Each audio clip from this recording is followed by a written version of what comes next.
The Atlanta City Council approves legislation to create the Buckhead Public Safety Task Force.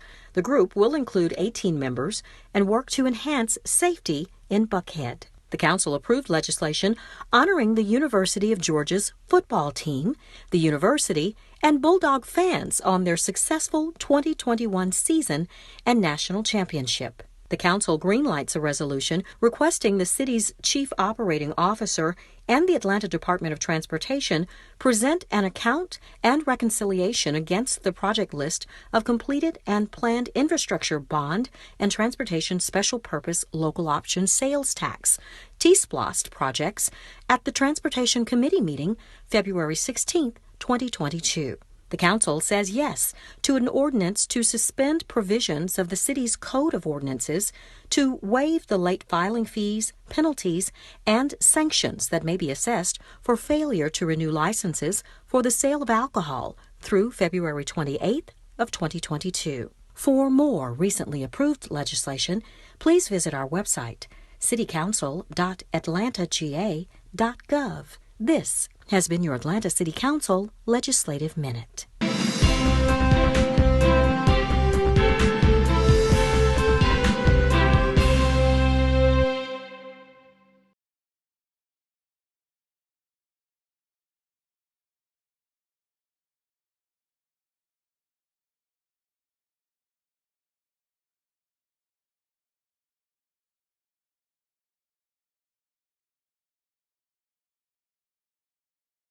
Until the bright day of justice emerges. Free at last, thank God Almighty, we are free at last. Dr. Martin Luther King Jr. shared powerful sentiments to his fellow clergymen in Letter from a Birmingham Jail. It was written in April of 1963. Abused and scorned though we may be, our destiny is tied up with America's destiny. Before the Pilgrims landed at Plymouth, we were here. For more than 2 centuries, our forebears labored in this country without wages. They made cotton king. They built the homes of their masters while suffering gross injustice and shameful humiliation. And yet, out of bottomless vitality, they continue to thrive and develop. If the inexpressible cruelties of slavery could not stop us, the opposition we now face will surely fail. We will win our freedom because of the sacred heritage of our nation and the eternal will of God are embodied in our echoing demands. We recognize and honor the life and legacy of Dr. Martin Luther King Jr. Until the bright day of justice emerges. Free at last, thank God Almighty, we are free at last.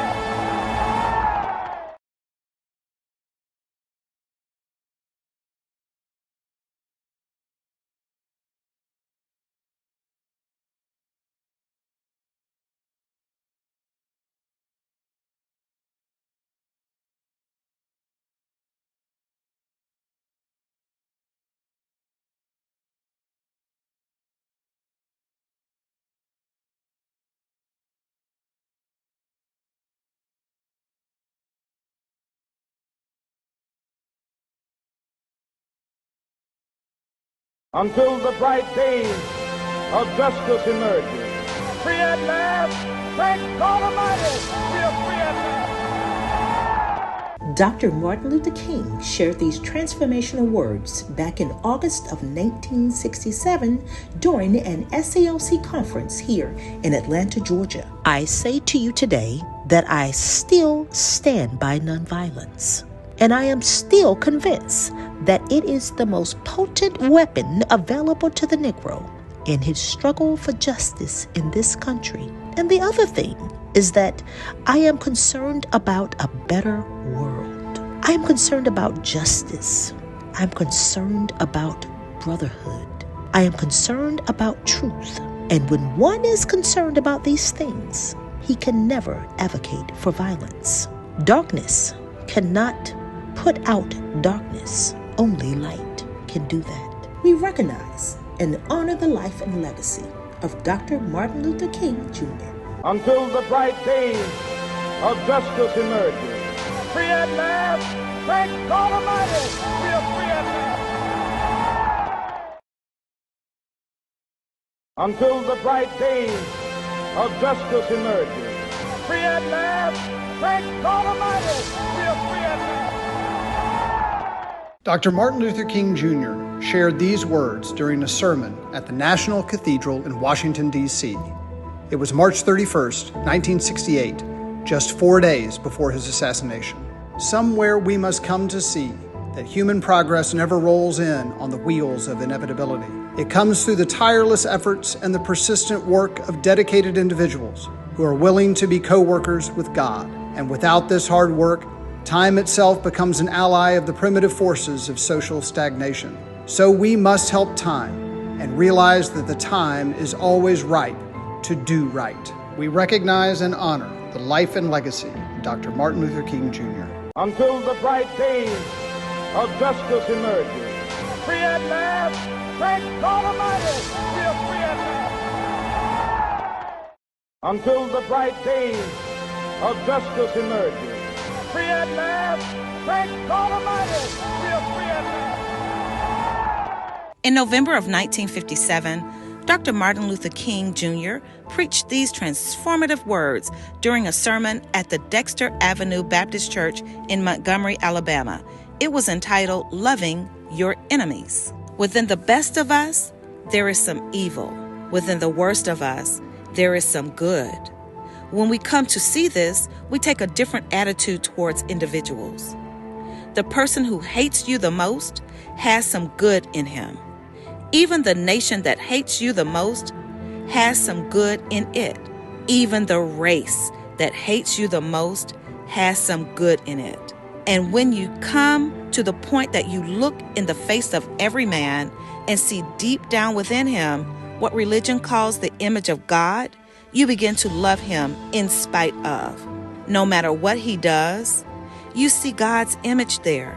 There is an element of goodness that he can never slough off. Discover the element of good in your enemy. And as you seek to hate him, find the center of goodness and place your attention there, and you will take a new attitude. We recognize and honor the life and legacy of Dr. Martin Luther King Jr. Until the bright day of justice emerges. Free at last, thank God Almighty, we are free at last.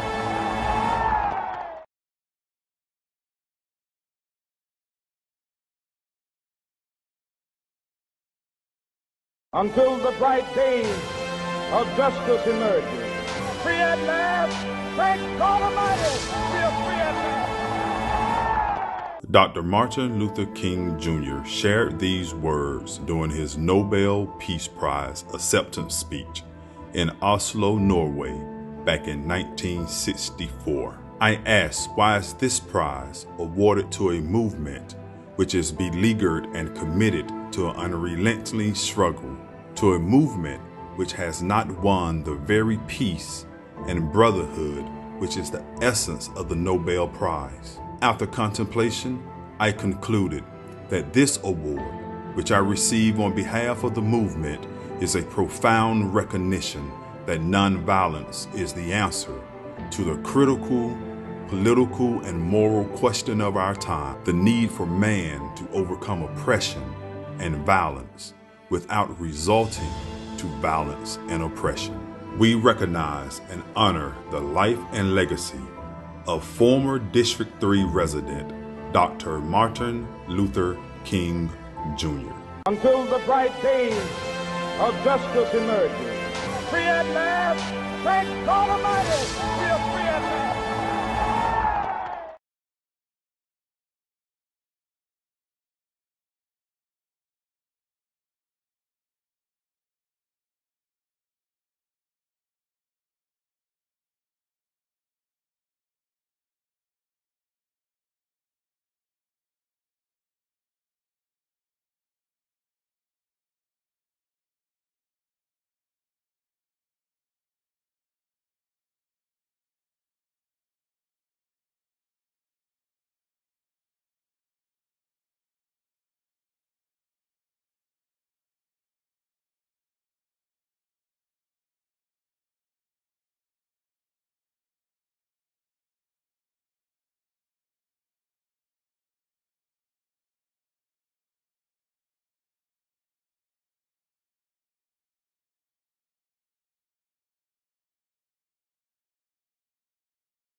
Good afternoon, everyone. This is Councilmember Dustin Hillis, Chair of the Public Safety and Legal Administration Committee. I want to welcome everyone to this week's Public Safety Committee meeting, and thank you for joining the call this afternoon.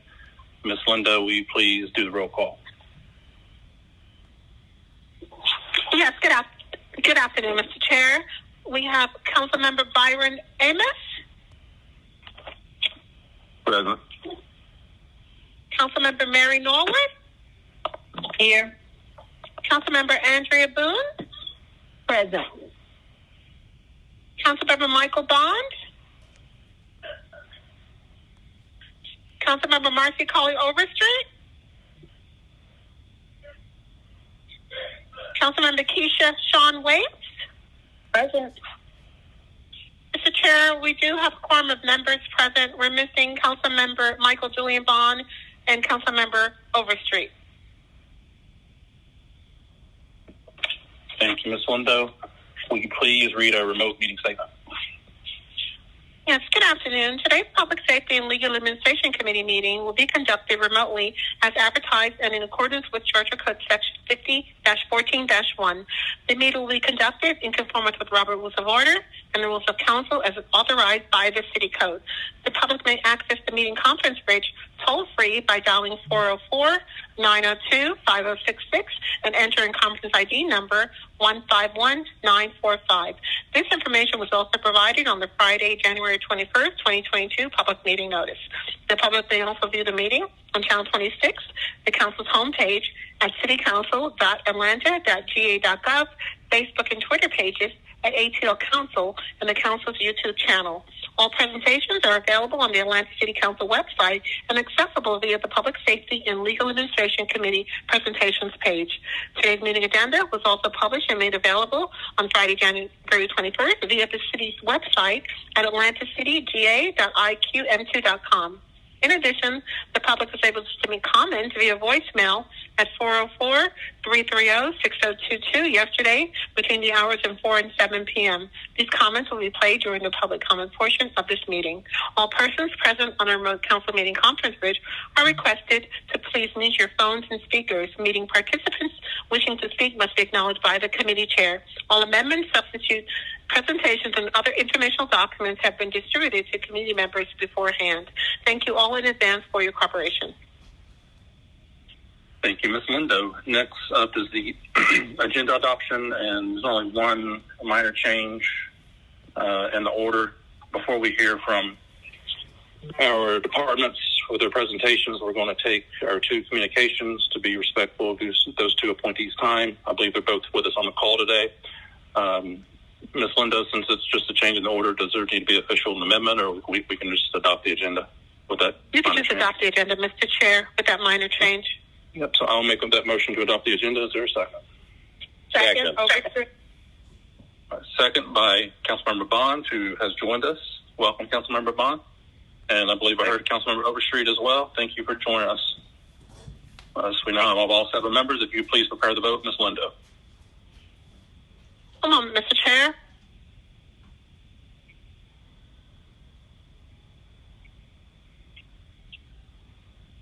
The vote is open.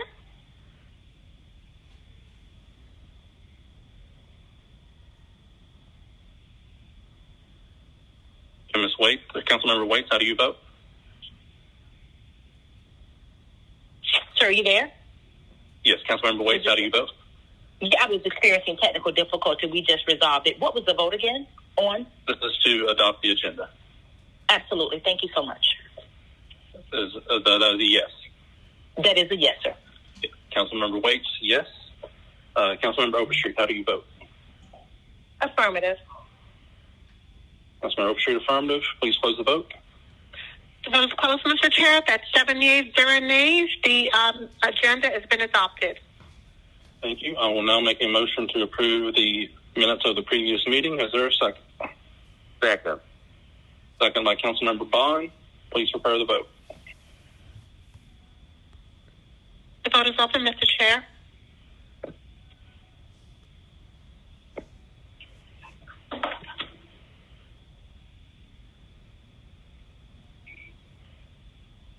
Councilmember Waits, how do you vote?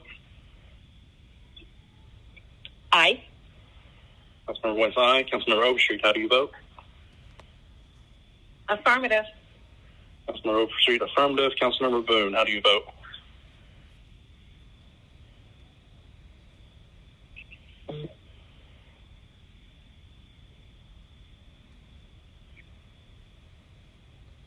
All right, I think that completes the vote. Please close the vote, Ms. Glendale. The vote is closed, Mr. Chair. Thank you. 7 yeas, 0 nays. The minutes are approved. At this time, we will move on to the 2022 committee goals and objectives. If there are no comments or questions or additions, we can adopt those at this meeting. And of course, those can be amended, added on to at any point in this year. Is there any hesitancy of the body to go ahead and adopt those goals and objectives at this current time, or any questions?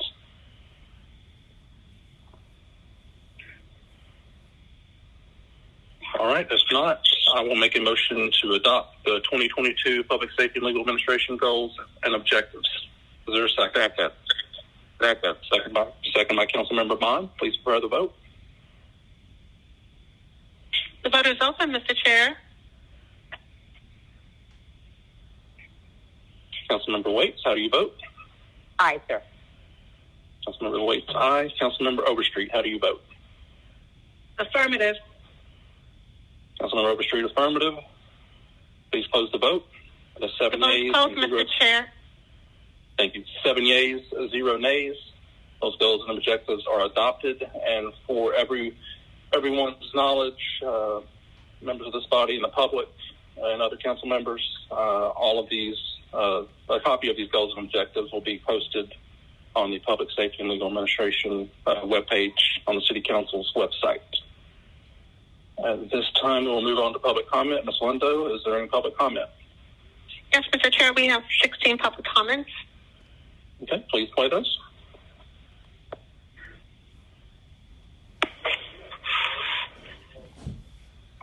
My name is Kaya Het. I live in District 6 in Virginia Highlands. I'm calling about the resolution for a citywide public safety commission.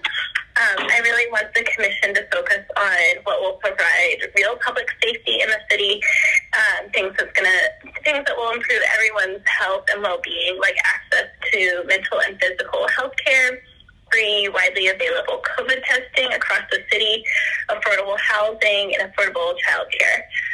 Focusing on these services and resources instead of pouring more money into policing is going to have a way more positive impact on public safety.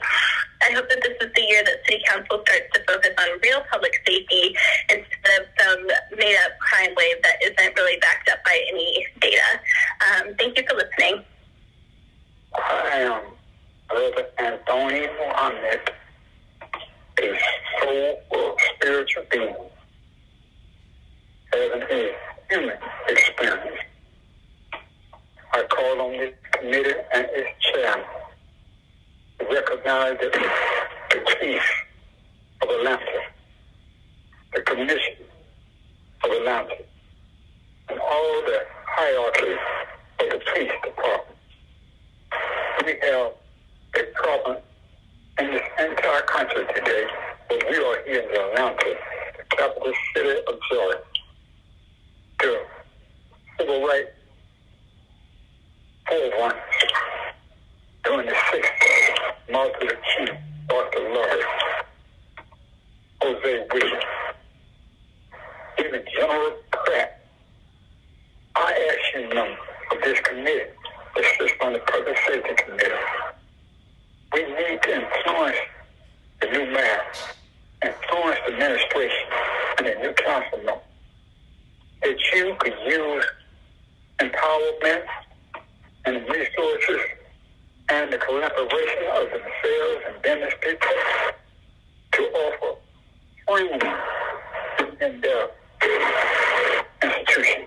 Training to a lot of young men to have access to job training, access to opportunity to have work that will allow them to have resources to help their families, have resources to help pay the extra laden costs of rent. for their families. We are a people of the first indigenous people of North America, what we call Carolina. We are the Aboriginal people of the continent of Africa. We taught civilization, but we don't want to study the spiritual awakening in the 21st century. We have information that is downloaded from the sun onto the chakras of humanity to do the right thing. Look at the Caucasians that speak out against the wrongdoing of police all over this country. I watch programs called Abatements, government sources, as police department, government agencies, to make sure they're aligned with persons who want it. We have people auditing these government services. So I'm asking you, let's collaborate in the 21st century for the benefit to help people stop from being locked up, stop from not having access to opportunity to maintain sleep.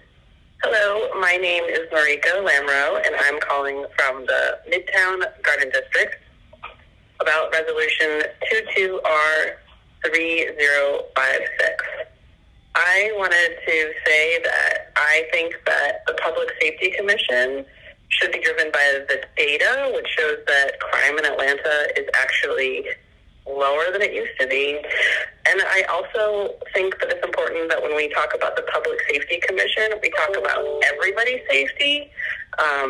Typically, when we talk about public safety, it ends up being only one portion of the population that we're considering. And I think that we need to consider everyone's safety. There's oftentimes Black and brown people who are being asked to pay the cost of public safety initiatives, and it makes them less safe. So I think that we should consider everybody's safety. And also, I would like to say that I don't think that the police should be the only voice on the Public Safety Commission. I think that there should be people who represent other communities and other perspectives on public safety. Thank you.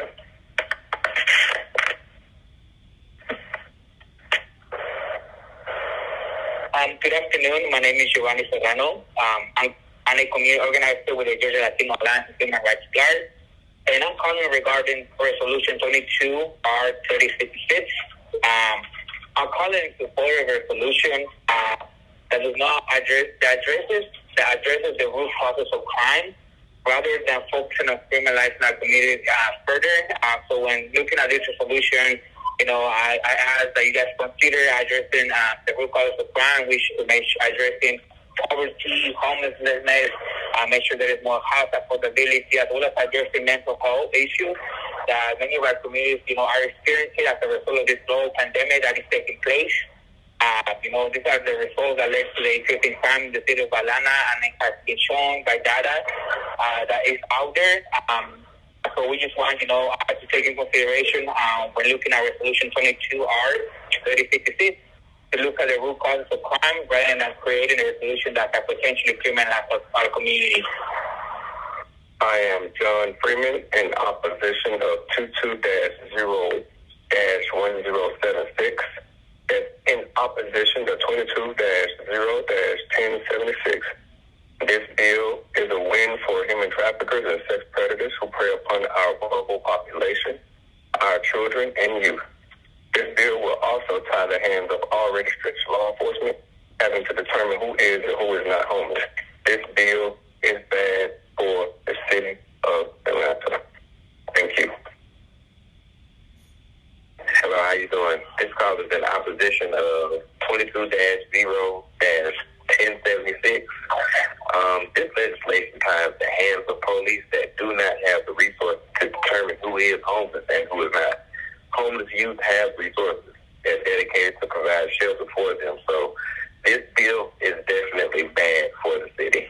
Thank you. Hi, my name is Ann Werkheiser, and I live in Reynoldstown, zip code 30316. I'm calling regarding Resolution 22-R-3056. I just want to ensure that any public safety commission that we might might vote on this resolution for would really encourage us to look at how we can be promoting health and wellness and in our communities, because those are the types of things that actually are going to reduce crime. Over-policing is only going to make our neighborhoods less safe for our Black and brown neighbors, and when the neighborhoods aren't safe for everyone, they aren't safe at all. And studies show that actually crime's been down in Atlanta, so continuing this narrative about crime is only fostering this culture of fear and resentment that is, again, harmful to our Black and brown neighbors, as well as our unhoused neighbors, our neighbors with mental illnesses, disabled neighbors, etc. So I think it's of the utmost importance that on this commission we focus on things that are actually going to lead to safety, like mental health services, community health services, access to food, housing, access to health care, access to any sort of other basic needs, warm places to live, because those are the kinds of things that are actually going to reduce crime. Thank you. Good afternoon, City Council. I just have questions I want to ask y'all about safety. Number one, you see what's happening in New York. They fighting against, they have monitors, and they still getting guns. What we need to find out, Georgia, where are they getting guns? You know, New York sued Georgia a long time ago because guns is being transferred into New York. It's not about safety, but we need about the fight. Where are they getting these illegal guns? That's what we need also. Put our attention on that also. Much so. Now, cameras. You know, to me, cameras, that sounds good to us, but it's not.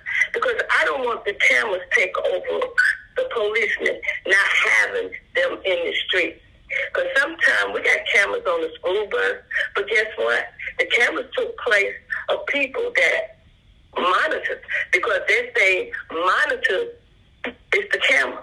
We need human beings on the street, not cameras. That sounds good, but we're not overseas. We're behind. This is true. You would have cameras, but their gun law is different. They don't carry guns like we here in the United States, especially Georgia. So do we have to fund it? Compared, is the cameras going to be place of the policemen? Now look at Walmart. Look what Walmart is doing. Every, it's always technology is good, but some of the technology taking jobs away from people, from human beings. Is cameras good? To what? If you're going to put one up, is it going to work? Because these kids are very smart. That's what I'm looking at. Very smart. You have cameras, by the time the police get there, you see they're gone. Everybody got door cameras, you see. It's that. That's a problem. We need foot soldiers. And do you have the money in your budget to do these cameras? Cameras against a human being? I'd rather have the human being than having the cameras. And that's not the solution. We need to find out where these people getting these illegal guns at. New York got problems. You don't think they got cameras? And they still going to have crime. Crime's got to be solved because we need resources. We need homes, affordable homes, not $1,500. And it's getting worse because everybody went up. Even the rooming house. Hi, my name is Ashley Dixon, and I'm calling in regards to Resolution 22R3056. I'm calling in today because I wanted to make sure that as the Public Safety Commission is formed, that it focuses on the well-being and health of the people in the city so that we are addressing the root causes of any crimes committed. I would like to see such a commission stacked with mental health professionals, teachers, experienced local advocates who have been working in the field of criminal justice in the city for years, social service workers, doctors, and nurses at our local hospitals, and not just law enforcement. Thank you. Hi, my name is Kyle McGrath. I'm a resident, a voter, an employee at Northside Hospital, and I live in DeKalb County, and I wanted to call regarding the Public Safety Committee. I'm calling for a few reasons. One is the overwhelming Atlanta resident prerogative to reduce the police budget, stop Cop City from being built, has told us that Atlanta, as one city, does not want an over-militarized, overfunded police force. And so I also know that Buckhead, and we all deserve to feel safe, but Buckhead has overwhelmingly been prioritized in safety, in public safety budget, and they've monopolized Atlanta resources enough. So I'm looking forward to the Public Safety Committee focusing on the entire city, focusing on health and wellness, and keeping our neighbors in their homes and with their families and out of prison. So health and wellness and community support. I know that the data supports not only that crime is down overall, but also that perception of crime matters, and where Buckhead may feel that crime is worse for them, there needs to be an understanding of our entire city. And so that's all I'm asking, that we look at our entire city, prioritize health and well-being, prioritize all Atlanta residents, and look at ourselves as one city and keep people out of overcrowded jails that do more harm than good. And given that there's a Department of Justice investigation into the terrible conditions of crime, this seems like a good time to really focus on keeping people in their homes and with their families and in their communities. Thank you for your time and service to our city. Greetings, council members and staff, and special greetings to you citizens of Atlanta monitoring our government in action. Ben Howard, Senior Advocate, Public Policy Analyst. Citizens of Southwest Atlanta, there is a new day at Neighborhood Planning Unit R. If you have a mind to help Neighborhood Planning Unit R as it moves away from the days of the now defunct NPUR 9 into a brighter new day where the people are the priority, call the NPUR phone line and let us work together for a better quality of life for us all. Call 402-979-6787. Also, if you are interested in becoming a member of the NPUR Public Safety Committee or any other NPUR committee, please call 402-979-6787. Thank you. Hello, my name is Lily Ponis, and I'm calling with regards to the proposed Citywide Public Safety Commission, and wanted to provide my comment, which is that this commission should be taking a large focus on well-being and on public health, because the crime in Atlanta, according to a Southern Center for Human Rights report that just came out this month, is actually going down as compared to historic numbers. And I think what should be focused on at this time is what is working in those crime numbers going down. And I think if this commission would dig into that a little bit more, they would probably find that the diversion programs and programs to address homelessness and keep people in their homes, like preventing evictions and preventing displacement, would really improve public safety the most. Because after all, the city is just getting more and more expensive to live in, and people's health declines when they have to spend so much money on just their living costs.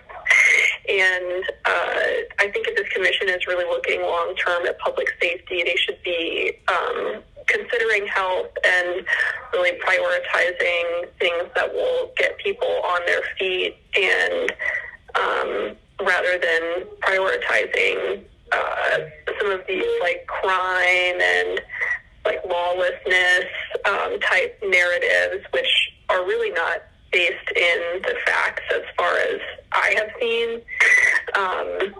So I would really appreciate if you guys would talk about this and talk about allocating money to PAD and to helping more comprehensive programs that like prevent recidivism and help people with their mental health and just general well-being, because really all of that is what keeps us safe. So appreciate your work on this issue, and hope you please consider some comments from the public. Hello, this is Lila Gibbons. I'm calling from DeKalb County where I live, but I work with Kaiser Permanente based in Buckhead and with schools in Atlanta, Fulton County. And so I'm calling in regards to Resolution 056. I know that the Public Safety Commission is, voting on making a task force, and I just want to make sure that this task force actually focuses on public safety and should be driven by the data, which actually shows that crime in Atlanta is down, and that areas where crime has been. We know that this is related to an increase in pandemic-related gun violence. So the commission should focus specifically on root causes of gun violence and not, crime wave narratives that call for more surveillance and police officers or prisons. So root causes of gun violence, CURE is organization area that does work around this. So, the task force should focus on initiatives like that, on, pre-arrest diversion or PAD, police alternatives and diversions, things like that actually keep us safe. Public health and violence prevention, that's just beyond law enforcement. We know law enforcement doesn't actually do public health resources, wellness resources, education opportunities, all of that.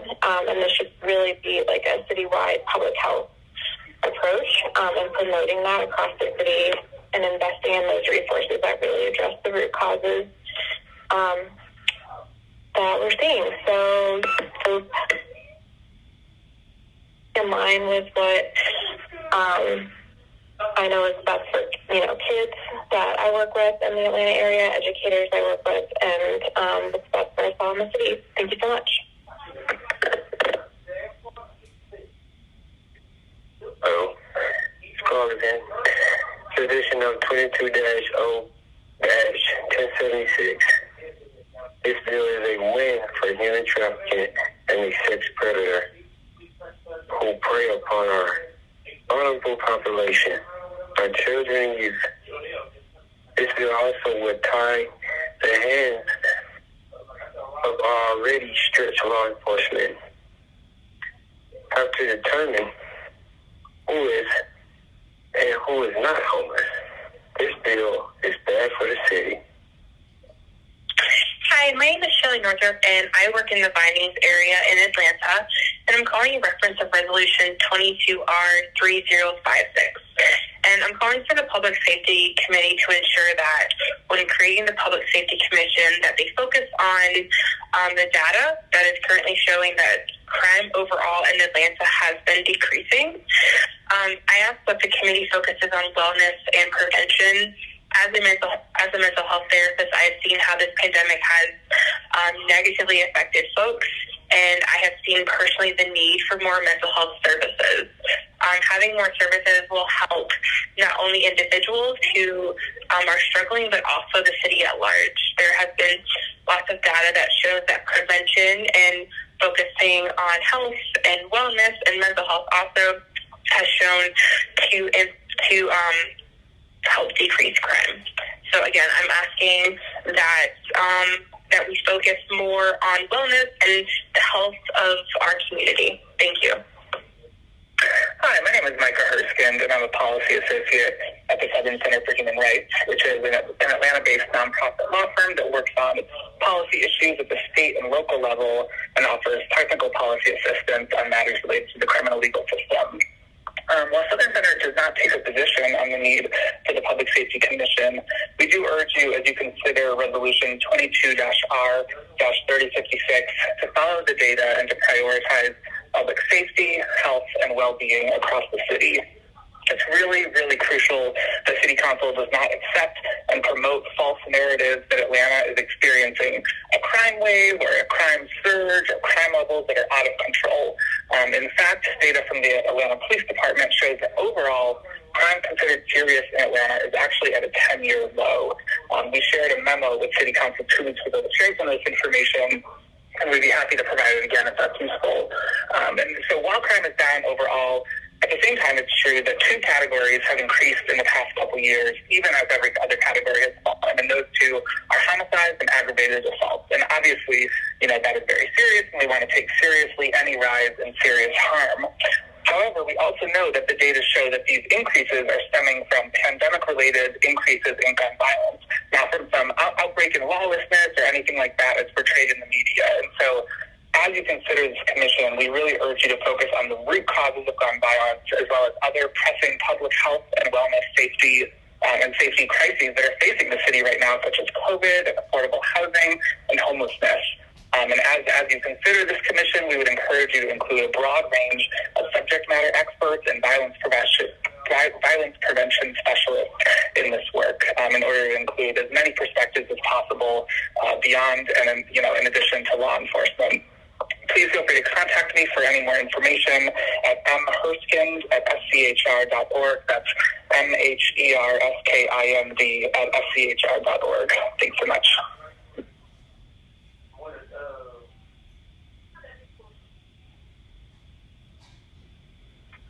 Mr. Chair, that concludes our public comments. Thank you, Ms. Lindo. As mentioned, we'll take the two communications before our presentation. So if you could please proceed with reading that first communication, Ms. Lindo. Yes, Mr. Chair. Item number 1 is 22C 5012. This is a communication from Debbie Skopinski, President of Atlanta Planning Advisory Board, submitting the appointment of Ms. Denise Paris to serve as a member of the Public Safety Commission. Thank you, Ms. Lindo. Ms. Paris, are you on the line with us?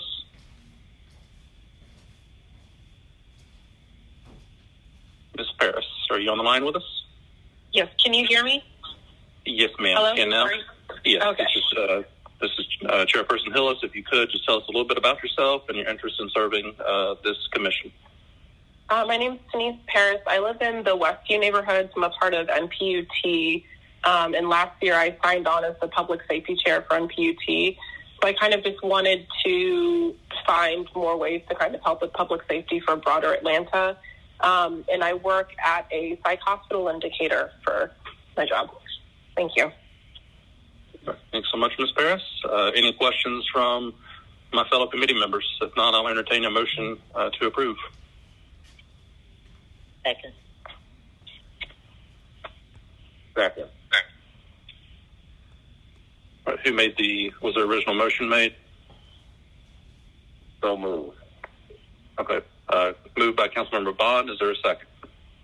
Second by Waits. Second by Councilmember Waits. Please prepare the vote. The vote is open, Mr. Chair.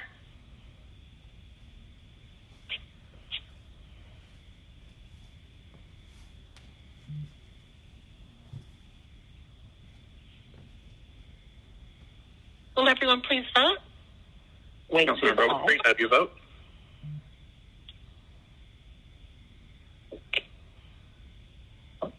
Seven yeas, 0 nays.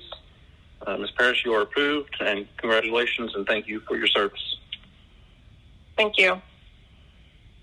All right, Ms. Lindo, next. Next item, Mr. Chair, is 22C.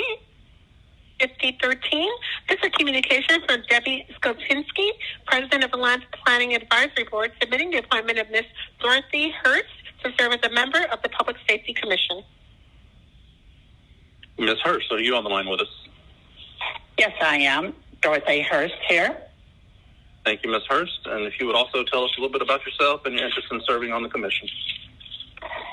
Yes, Dorothy Hertz. I have been in public safety as a community advocate since 2003. I am served as the chair of MPUM Public Safety. I've basically started the Public Safety Committee in MPUM in 2006. Done a lot of work with the police and MPUM, kind of started the whole, sit with the police and get things done. I'm a believer in supporting the police, but also holding them accountable. I've recently served on the Mayor's Anti-Violence Council, now serving as a Violent Reduction Advisory Board person, and just won the Judge Arthur Kaplan Community Service Award through the police. I'm a true advocate of public safety, believe in it, and there's a lot more, but I'll leave it at that. All right. Thank you so much, Ms. Hertz, and you sound like you're very involved, which we appreciate your service to the city. Any questions from my colleagues? If not, I'll entertain a motion. Approval. Motion by Councilmember Bond. Is there a second? Second by Waits. Second by Councilmember Waits. Please prepare the vote. The vote is open, Mr. Chair.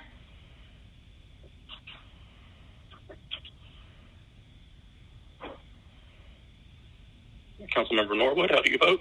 All votes are cast. Please close the vote. Waits is aye. Thank you. Vote is closed, Mr. Chair. 7 yeas, 0 nays. Ms. Hertz, you are approved. Thank you for your service to the city. Thank you. All right, at this point, we'll go back to our presentations. And I believe first up, we have Chief Bryant with the Atlanta Police Department. Chief Bryant, are you with us? Good afternoon, and thank you, Chairperson. I am. Same here, and Happy New Year to you all. You should have a slide of our presentation. If you go to page 2, I'll begin by letting you know where we stand with our new crime reporting system. In 2022, our crime reporting, we will be going from the UCR uniform crime reporting, which used to focus on mostly the egregious crimes committed throughout the city. And those, the FBI has retired that, so we'll be transitioning to NIBRIS. NIBRIS will actually include more crime information or indicators that has to be reported to the FBI. We in Atlanta will utilize both the historical or what we call the legacy crime numbers as well as the new ones because you comparing the two to say if we're up and down will actually be comparing apples to oranges. And so to make things simpler, we'll have both. But for full transparency, we will always show the entire NIBRIS numbers so people can take a look at them and see exactly where we are. We'll do more rollout as we go throughout the year because it's a little difficult. There's the way that they will be measured going forward. Sometimes our proactive measures can actually count against us, but we'll work out a way to explain that even further. If you go to page 3, the 2021 crime report for fourth quarter, you'll see that our murder numbers had begun to go down comparative to where we were in 2020. Those numbers were in 2020. In the past quarter, we had 58. In 2021, we only had 36. So we began to see that reduction. Additionally, we saw the same thing in rapes in all our categories except for burglaries and larcenies. Larcenies, we saw a slight increase of 6%, and larceny other, we saw a slight increase of 4%. So for that fourth quarter, the overall crime numbers were a reduction of 16% compared to where we were in 2020. If you go to page 4, it breaks out the numbers compared to 2019, and it shows that overall we were down 15% as it relates to 2019, but did see an increase in the space of homicides, aggravated assaults, and auto theft compared to 2019. If you go to page 5, this breaks out the homicides that we had by zones for the all quarters, but particularly in the fourth quarter, we had 36, with zone 3 being the primary area of concern, and then zone 4 following with 9. Zone 3 had 10, zone 4 had 9. Zone 5 had 3, which came in as the lowest, and 2 had 4. This was a reduction from what we saw in the third quarter, where we had 51.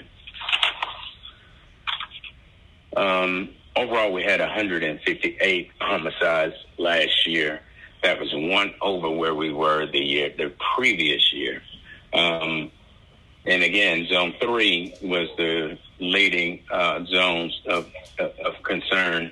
Zone 1 came in right behind it at 33, and zone 4 at 32. If you go to page 7, you'll see that this page 7 shows the shootings that we had in zones. So these shootings coincides with our homicide number, with the exception of zone 5.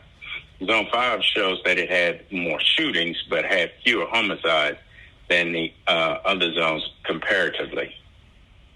But again, we saw this fourth quarter reduction of shootings than we did in the third quarter. We had 217, and by fourth quarter, we were down to 184. If you go to page 8, once again, this is shooting victims that were in the year to date. Zone 3 continued to lead, with zone 1 being second, and zone 5 coming in third with 163. Zone 2 had the fewest of 74. The other issue that we had of concerns in the area that was increased, we saw the increase was in auto thefts. Auto thefts for the fourth quarter, we saw a number of 702. Again, this was a reduction from where we were in the third quarter, from 779 down to 702. The area of concern here was in zone 5 and zone 6. Zone 5 had 168 vehicles theft from auto thefts, and zone 6 had 115. And zone 3 came in number 2 with 127. Zone 6 had 115. If we go to page 10, auto theft, zone 5 had the biggest increase in auto thefts in the city, with 790. Zone 2 was behind it with 600. We begin to see those numbers come down in the fourth quarter, and we attribute all the reductions that we saw in the fourth quarter due to change in strategies and things that we were doing differently. If you go to page 11, this speaks to our weapon data.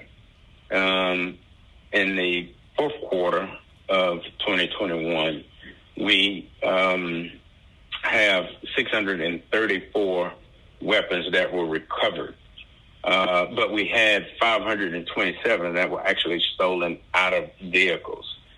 And for 2021, the total number of weapons that we recovered was over 2,700, 2,751. And the number that was stolen from vehicles was 2,157. So our initiative and efforts in working to recover weapons, we attribute to, again, the great work of our men and women of the Atlanta Police Department, just really going beyond and taking these weapons off of the streets. But again, we saw this increase in numbers because we recognize that there's a lot of weaponry on our streets. In 2021, if you go to page 12, this shows our year-end staffing report. We ended the year with a total of 165 individuals through attrition. What we saw was 78 retired about 57, and as well as recaptured and did force 17, and 11 was dismissed. This was a significant reduction from where we were in 2020. And again, we attribute these, our average attrition around this time is about 150, 160. But what we saw at the end of 2021 was a greater number of classes and larger classes 30 years ago, where there was a significant hiring push to get individuals on in those classes began to retire. And so that's what we saw, a larger number of people going out through attrition. If you go to page 13, the next page, this graph shows you where we were in hiring in 2020 and where we are in 2021. So we clearly are hired more people in 2021, and additionally have more people in the pipeline. And so our numbers, we truly are ahead of the metrics set forth by the previous mayor, and will be in line to obtain the goals of the Mayor Dickens as well. As you can see, if you go over to the next bar graph, it shows what our applications look like in 2020. We only had 14, just under 1,500 applications. In 2020, we had over 5,000 completed applications. So our background recruitment team has done a phenomenal job working with the mayor's office and some of the, as well as AIM, retooling some of the issues and events that we had there, as well as giving us the ability to get out more than we were able to in 2020. If you go to page 14, which is the last page, again, it talks about our year-end attrition. As you see, the resignation from 2020 and 2021, there was a significant difference in it. We only had 78 in 2021 compared to 121 in 2020.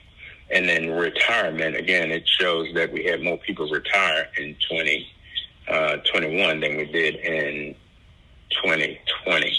And so overall, the end of the quarter, our initiatives, again, we were very aggressive on what we were trying to do as it relates to trying to bring the crime numbers down. We were able to end the year 1% down in crime compared to where we were in 2020.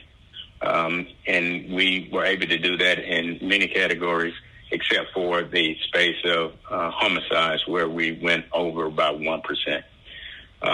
That is my presentation, council member and chair, and I submit to any questions you all may have. Thank you, Chief Bryant, for the presentation. Before we get to questions, just one item I should have done before we got to public comment. I want to recognize that we've been joined by President Shipman, Councilmember Bakhtiari, and Councilmember Juan. And then also, what I'd like to do is I have some general questions for APD, and then I know myself and others have some questions specifically to 911 regarding some communications we received last week about issues there. So what I'd like to do is take general questions first, and then once we're done with general questions, we'll move on to 911 specifically. So I'll go ahead and get us kicked off with a few questions. Chief, so under the new NIBR system, one thing that has continually been brought up to me from members of the public is under the former system, under UCR, for example, if an event occurred where 40 vehicles broken into at a single location, it'd be reported as one crime. Is NIBR's different in that sense, and that it will be recorded as 40 vehicle break-ins, or no? NIBR's again, we still could gotten from the report. Yes, it will have to be gotten from the report. What it does is it shows it as one continuous event. If a person breaks into 1 or 10 cars, we are counting the incident as opposed to the actual number of vehicles. It's counted as one incident. And I was looking, because I know the members of the public go here, as do council members. I was looking on the website for an updated COBRA report, and then requested one via APD, and was told that those are no longer being disseminated. Is that the case? I would hope not, because that's where a lot of people get their numbers from, and they get to look back at what has happened compared to the previous years, and the last month and the last week. So where are we with that? Yeah, so it's just a new system. The way that it is populated, we have to do it differently. Once we're able to cut it and paste it, we'll get back to posting it publicly. It's just a minor issue. What's the time frame on that will be? We should. I'll have to get with Steve, but I don't think we could just do it manually. It should not take that long for us to just copy it and post it on our website. Okay. And you kind of touched on this. It was brought up in some of the public comment as well, but although city pretty much flat or just very, very slightly down overall crime, murders are up 60% this year, 60% last year compared to 2019. In your opinion, what is contributing to that rise in homicides in the past 2 years? I think one of the things that we're seeing, not just in the city of Atlanta, but when you look at the overall national issues that we're seeing, the greatest area of increase is through personal conflict. Those are the ones that we are continuing to see. How do you intervene and minimize personal conflicts? That's the most difficult of them all. When you have gang involvement and drug involvements, we normally just target those entities where we increase our narcotics efforts, and we get tougher on where we are with gangs and increase our gang activities. But when you are seeing an increase in personal conflict, that makes it a bit more difficult. To say that it's quite often you will hear us say that this is due to COVID. What it really says is we've seen this increase since COVID, and really it's difficult to address that specific increase. But additionally, what we are seeing also is the amount of weapons that each individual will have.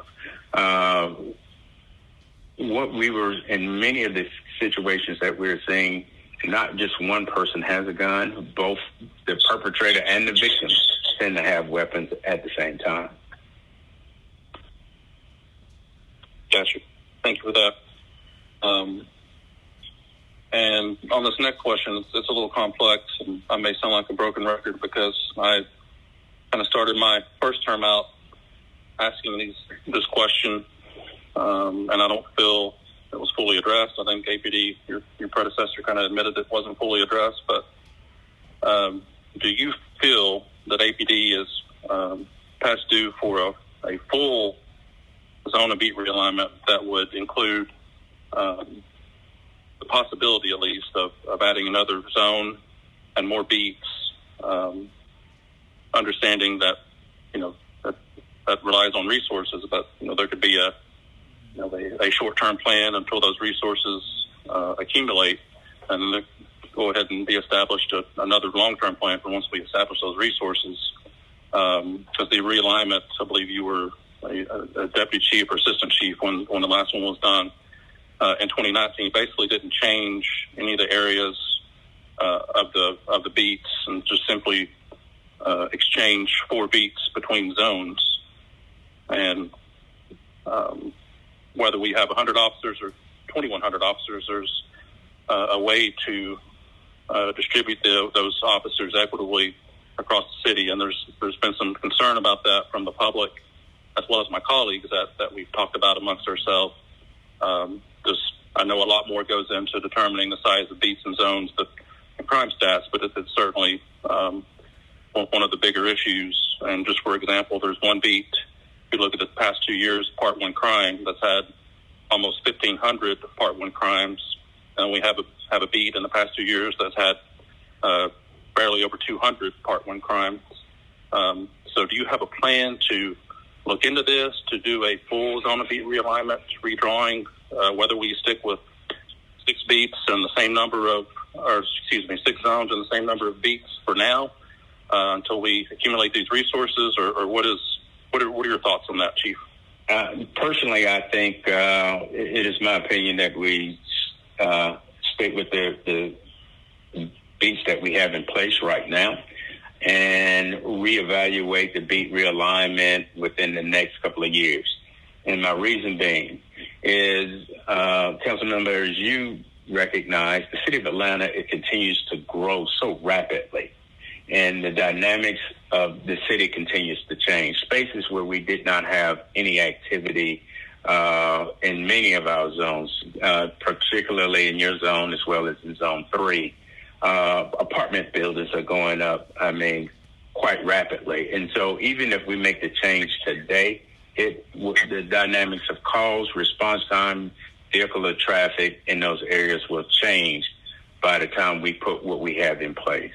I think that if we can see some level of stabilization as it relates to the growth of our city, that will be the better time to make that beat realignment, because beat realignments, though we take a look at them every 5 years, if we're changing them that as rapidly as our city is growing right now, we'll change them again in 2 more years. And a lot goes into it. So do I think it's time for us to do it? Absolutely. I think that we need, I would hope that I would wish that we had the resources to create a Zone 7 right now, but we are not there. But I think that once we see where our city is going, that we are able to then do that beat realignment, if that makes any sense.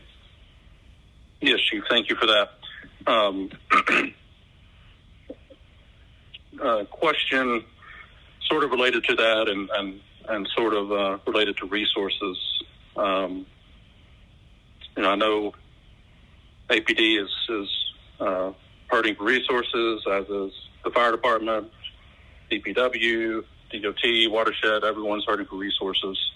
But it's gotten to the point where some of the main things that my residents ping me on and ask to be addressed really aren't getting addressed because of the lack of resources. And I hear concerns both inside and outside APD of speaking of our zones, even having kind of unequal resources, if you will.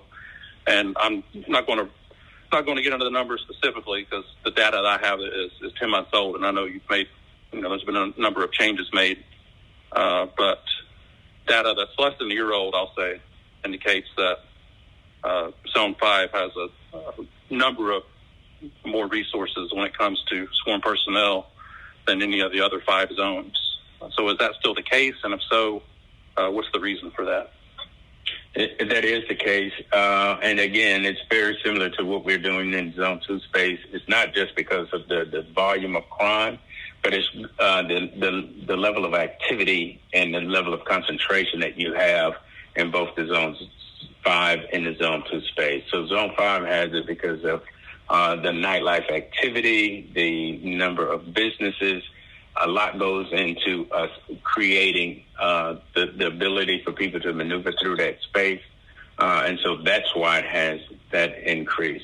Zone 2 will eventually become the second area behind Zone 5, again, due to the magnitude of vehicular traffic, businesses, and population in those spaces. The other area, the other 2 zones, the other 4 zones, don't have those same issues. Okay. Well, as chairman, of course, my questions generally are scoped around the city as a whole and advocating for all of the city, but I really have to bring this specific question to you when I ask specifically for traffic enforcement in Zone 1. I have Donnelly-Hollowell Parkway that has, if not the number 1, it's very close. It's definitely in the top 5 of pedestrian deaths in the city. I have more industrial land than the other council district, which means I have more trucks, and I have a number of no-through truck routes that have caused hundreds of thousands of dollars of damage that the city has had to pay for.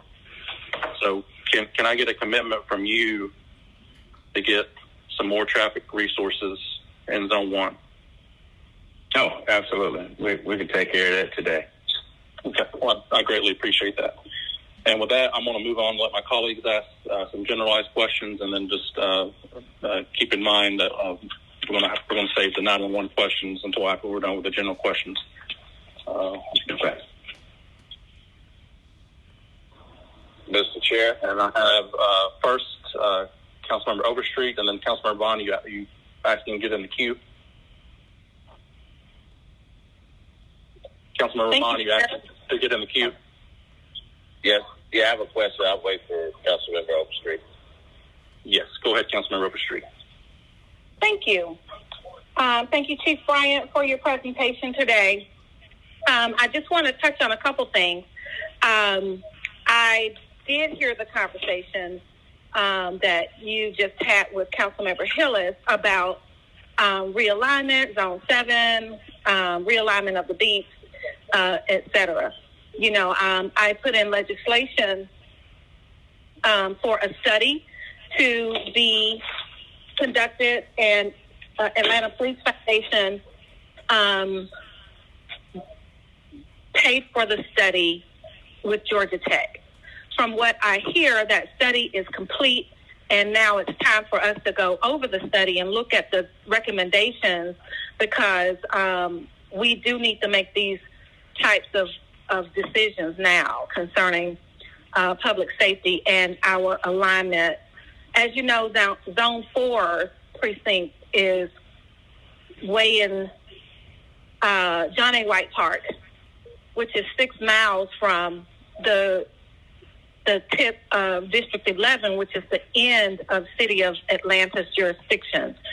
So we do know for sure that we have a gap, a coverage gap, and a lot of that travel between John A. White Park and Camp Creek Marketplace over by the AMC movie theater is streetway. We've got to address that. So we can't wait to see how Atlanta's going to grow, because this is a problem that we have now. Before we take on any more population, it's just something that I haven't even seen the study yet from Georgia Tech, and I do know that that particular concern is real, the gap. And the Greenbrier precinct, while it has been there, hasn't been, useful to the community in a very long time. So I just think that it's time for us to do some real soul searching and dig deep and figure out some major strategy changes for all sides of the city, and especially District 11 and Zone 4. I welcome that conversation. So I will be calling to set up a conversation with you, Atlanta Police Foundation, when I say you, I mean Chief Bryant and Chair Hillis, myself, and Atlanta Police Foundation, probably Dave Wilkerson, who said that he's happy to do this, sit down and go over those recommendations. And if it is a Zone 7 that is needed, the city is at a place where it's time for us to start talking about our next FY23 budget. This is the time to really dig in and make those type of changes that we know will be better off for the city in the long run. I think, without even looking at the recommendations, Zone 7 is something that is a real possibility. So with that being said, I definitely thank the police department. I thank you. I thank everyone that gets up every day and puts your life on, in harm's way in order for us all to be safe. You have my commitment that I'm willing to have these conversations and actually enact the solutions that the recommendations, that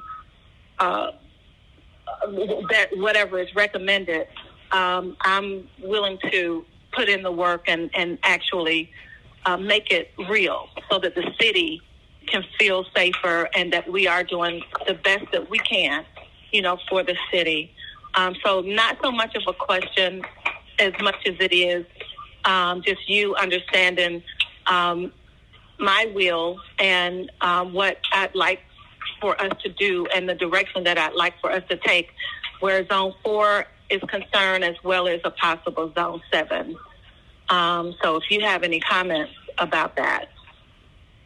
Yes, ma'am. Just a point of clarity to the chair's question about a beat realignment and us creating a Zone 7. My position is that, again, that we hold on doing that right now. In the interim, what I think we need to do is to increase our personnel and our technology space to get us.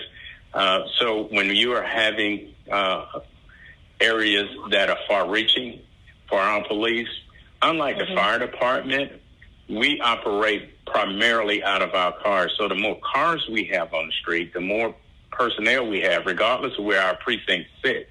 Now, the precinct is a cornerstone to the community, but the actual police response, police coverage is done from police cars. And so in the interim of us doing the beat realignment, it's our ability to get more police officers and more resources out in those streets. So as the chair was speaking of one of his beats having so many calls in that particular area, what we would do in the interim is add an additional car to that beat prior to the beat realignment. And then once we do the beat realignment, it can tell us, it can give us a more in-depth understanding of what our zone should look like. But in the interim, that's what that would do, is add more resources. Okay. Thank you for further clarifying that. I would like to add that the conversations that I've been having really are the community wanting to be able to access the police department quicker. I have a lot of elderly citizens in District 11. If they need a police report or want to see a police officer face-to-face, they actually do have to go to John A. White Park. They can't just go into Greenbrier, or I don't even think we have anything in between anywhere else for them to go. And many times that I've received a phone call where they have gone to Greenbrier and then they call me and they want to know where should they go. And then I tell them that, it's John A. White Park, the precinct is by John A. White Park, and they're told that they can't do electronic police reports, that they have to go in because they just aren't technically savvy that way. So they want to go in person, and they usually would have someone come pick them up.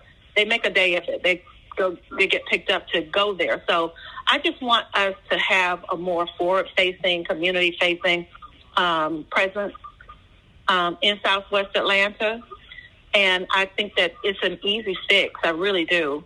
But I really do want us to go over that survey, that the whole thing that Georgia Tech put together. I want us to go over that as well, and really come up with some solutions to the recommendations that they put out there for us. Absolutely.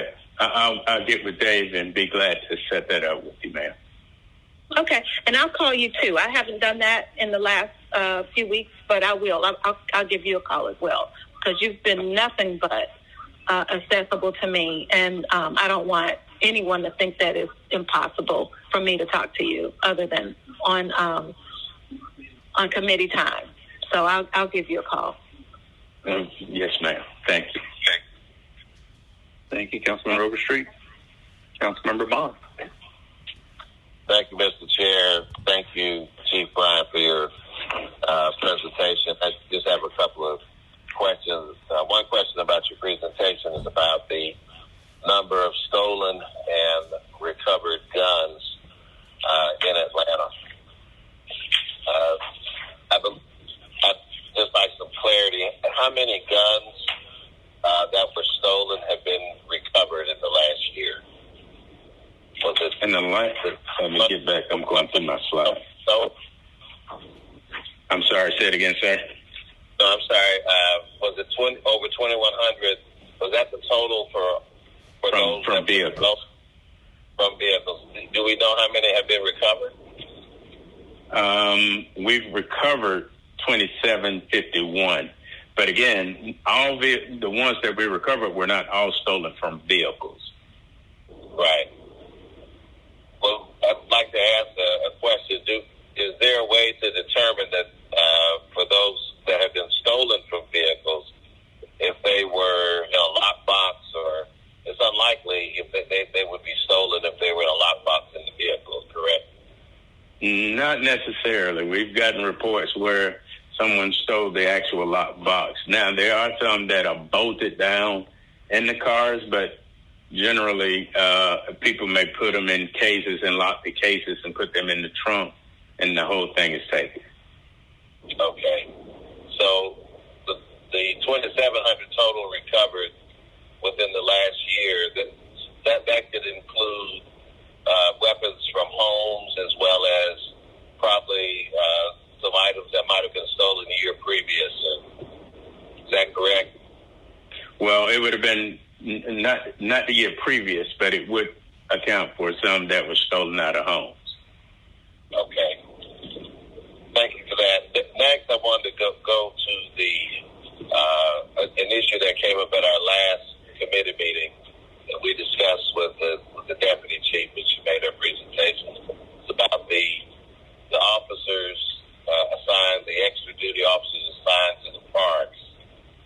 And so I was disappointed to learn that there had really been no progress made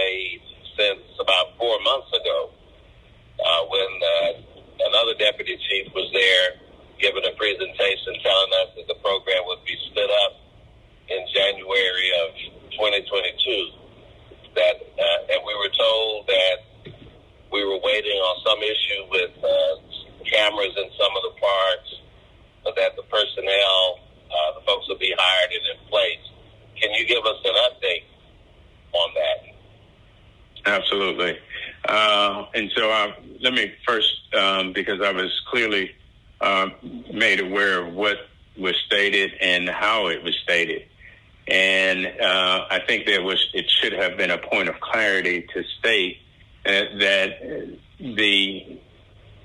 initially, because I think in step 2, there was supposed to be a funding stream identified. That has not been identified either on the police side or by parks to say how we would pay for this.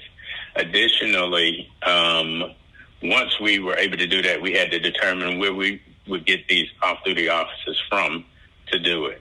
Now, that part has not been done on our side, and I'll address that to see exactly what took us so long. But that is the primary space on where we are, on how we would actually pay for this.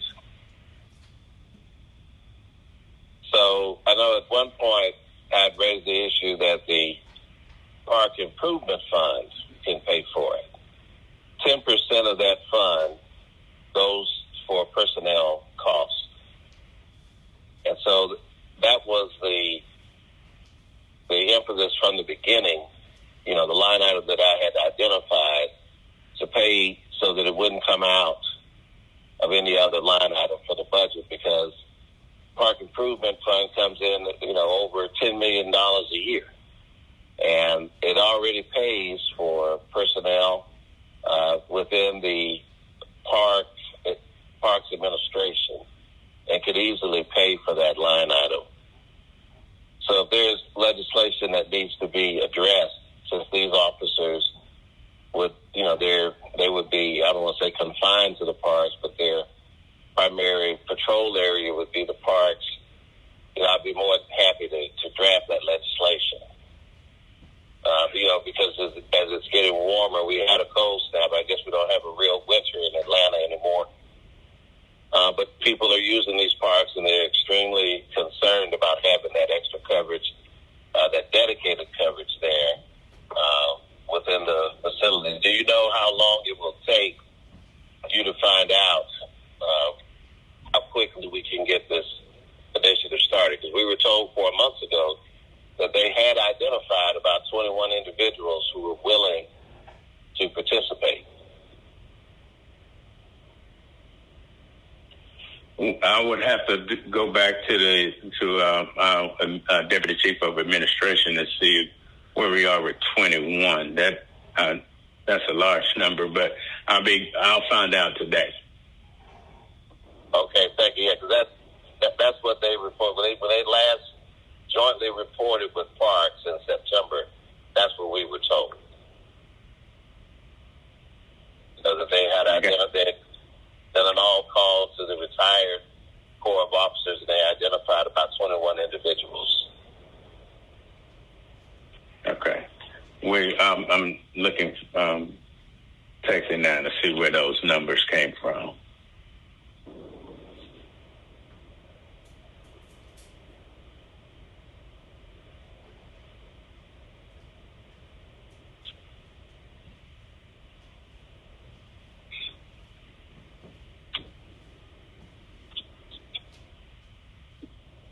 Are you finished, Councilmember Bond, or are we waiting on a response from the chief? I was waiting on a response. I thought he was going to say something else.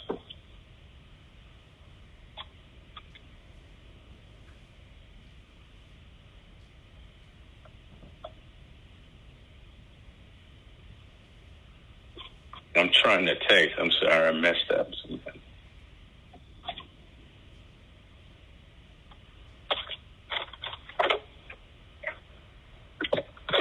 Before we go to that, I'm going to see if there's any speakers won't come back.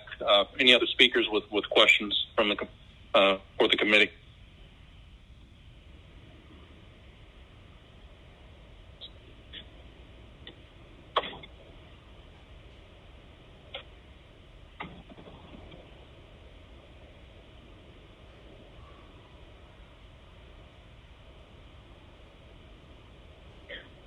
Chief, you want to get back with Councilmember Vaughn about that after our 911 discussion, or how do you want to proceed?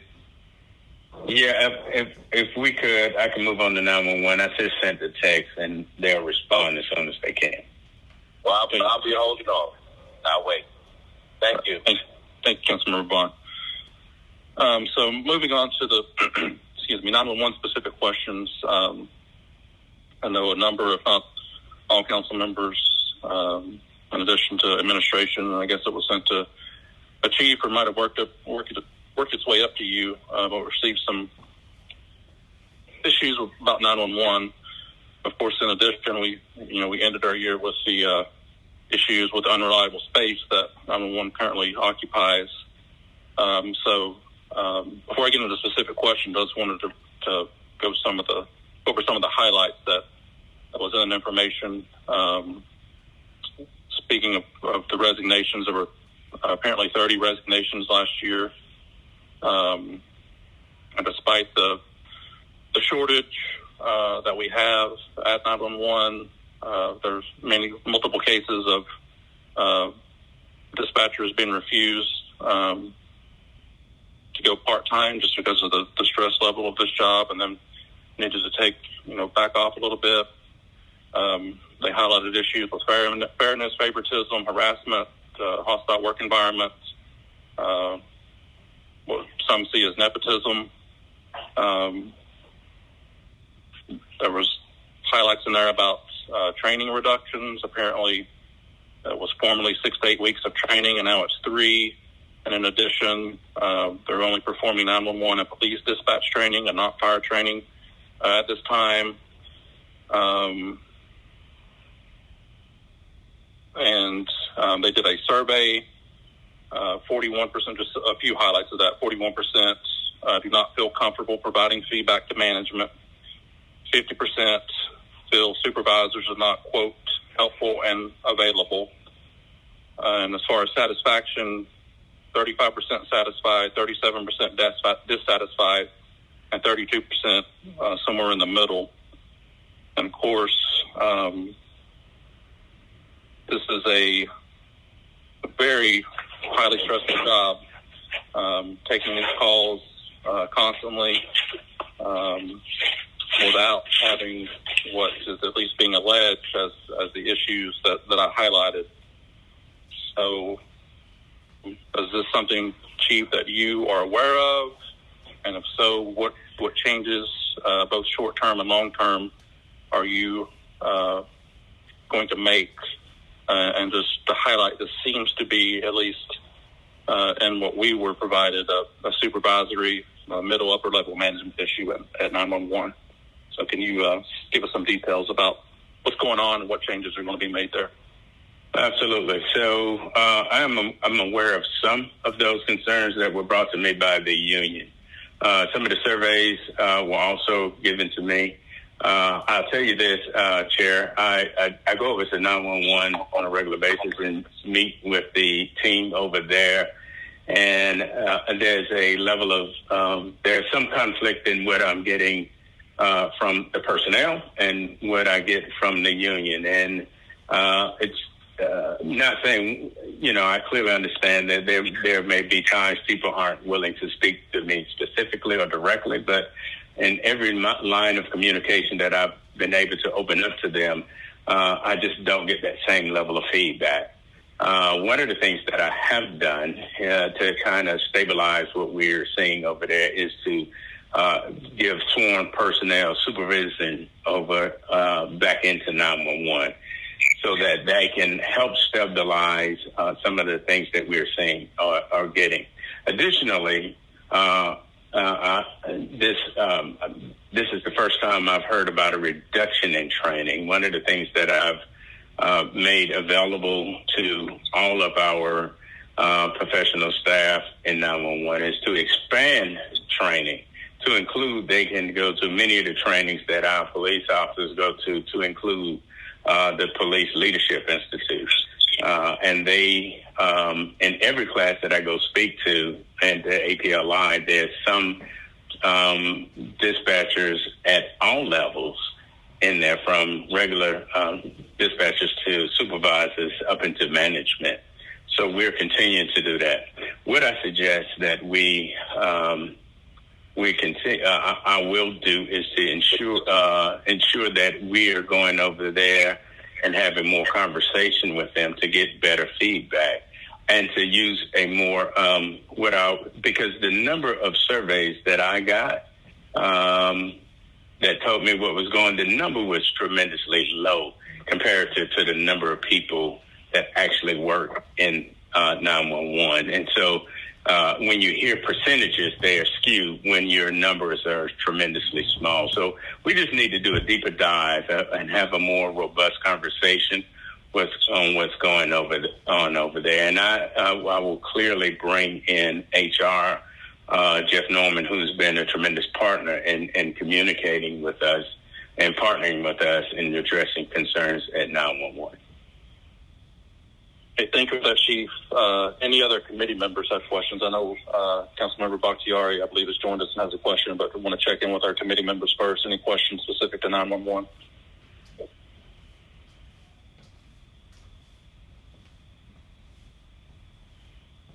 Councilmember Bakhtiari, are you on the line? I'm here, yes. All right, you can go ahead with your questions or comments. Thanks for joining us. Yeah, thank you so much, Chair. Hi, yes, Chief Bryant. I was curious as to the issues with scheduling around 911. When I did my visit at the center and looked at the calendar, looked at the scheduling hours, it seemed to consistently be that our busiest hours for 911 seem to be from 5 p.m. to 9 p.m.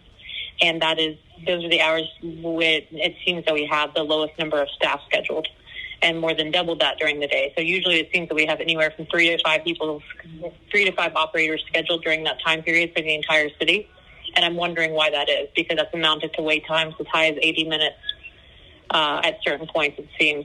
So I was curious as to why the scheduling was made that way and what changes we could make to promote better service and response times. Well, I do know that they have extended their number of personnel that are working, utilizing overtime hours in that space. But to say that we are just at 5, I'll have to have a conversation with the director of 911 to see why we would have that low of number during that time. That does sound tremendously low, and we'll reevaluate what we need to do to increase that. Thank you. Is there any idea of when the turnaround would be, of when we could have that information back? Once we finish this call, I'll call her, and I don't think I have your personal number, but I'll be glad to get on a call with her after this call to find out where we are with that. Okay, that would be tremendously helpful, because when I toured the facility, there were multiple instances where employees were pulling me aside to notify me of the issue, but it seems that when it had been brought up to the directors that had been met with, it had not been met receptively. So they had not been receptive to the feedback. So if there's a way for council to have a full feedback of what is happening with the scheduling, I think that would be tremendously helpful to better understand the issues that are happening with the 911 call center. The other issue that we got feedback about from some of the surveys and from some of the members or some of the operators that we got back anonymously was that there seemed to be some intimidation issues around people that were members of the union or attempting to become members of the union.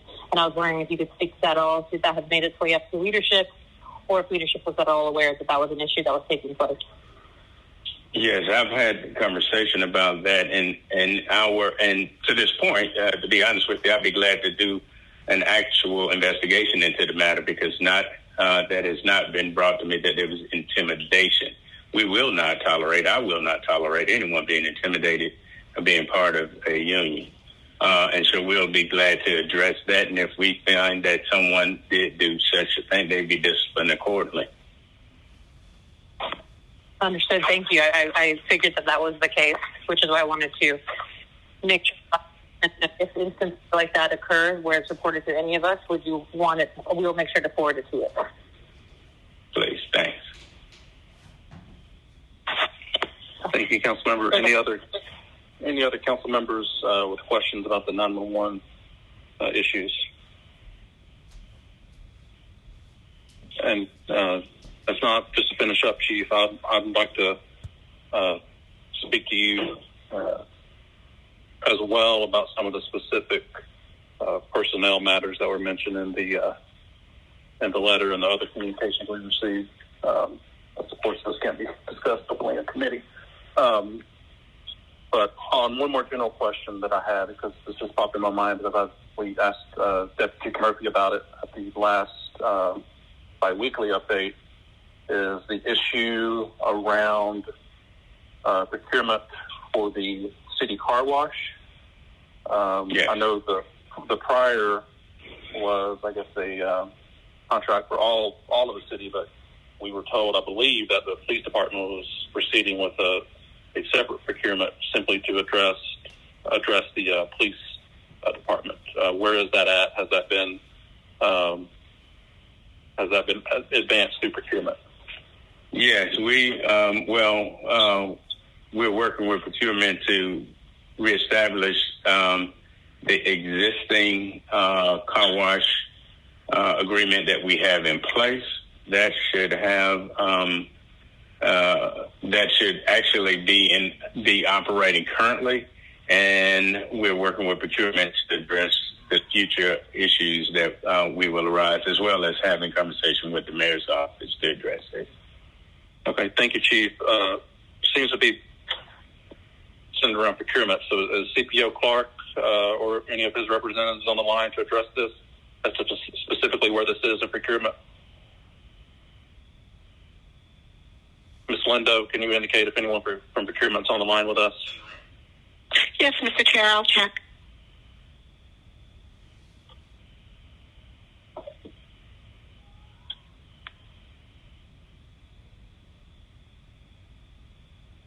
I've been informed no one from procurement. I'll reach out and see if we can get someone on the line, Mr. Chair. Okay, thank you. And if not, let's just send them a memo to please give us an update on that. And I think one more call for questions for Chief Bryant. Mr. Chair? Oh, yes. We're coming back to Councilmember Bond's inquiry. Go ahead, Councilmember Bond. Well, while waiting for the query, I did have another question. One was about the issue you just raised, and the other, Chief Bryant, is about the thefts of this movie equipment from some of our surrounding movie vendors and warehouses. Is there, can you give us a status of what's going on with those investigations, or are there... Absolutely. Oh, go ahead. Absolutely. So what we're seeing is very multi-jurisdictional as it relates to movie sets and the cameras systems being stolen. We've just recently made an arrest on one of those cases, and it is we're working with other agencies to see exactly how far and what we can get out of this arrest that we made in Atlanta. But again, we recognize that they are hitting in Cobb County. They're hitting throughout the targeting specifically in the region. And what we do know is that whomever is taken, well, the person that we have was familiar with the equipment that was taken. So we are continuing to work with other jurisdictions to see what we can do in this space with these stolen cameras.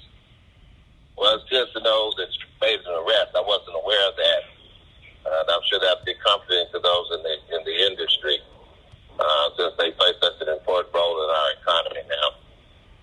So I appreciate that. So is it the cooperation that you're for these other jurisdictions? Is it an official task force, or is this just shared information between the departments? Right now, it's just shared information. It's not a task force at this point, but it is shared information. They work very closely together to deal with these. Okay. And on the query that I made, if you do not have a response now... It's 15. We do. I'm sorry, council member. Yes, it's 15, okay. And we'll have to reach back out and see where their status is currently.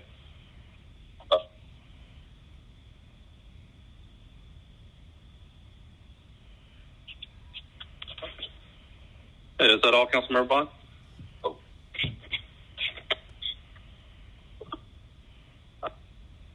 Councilmember Bond, are you with us?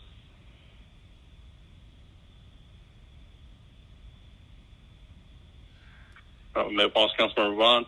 Chief, are you still with us? I am. Okay. Just wanted to tell you thank you for your presentation and answering all these questions and concerns today. Thank you, sir. I appreciate it. And now we will move on to our bi-quarterly report from code enforcement. This is still part of APD, but a couple years ago, this committee asked for specific updates from the code enforcement section of APD. And I believe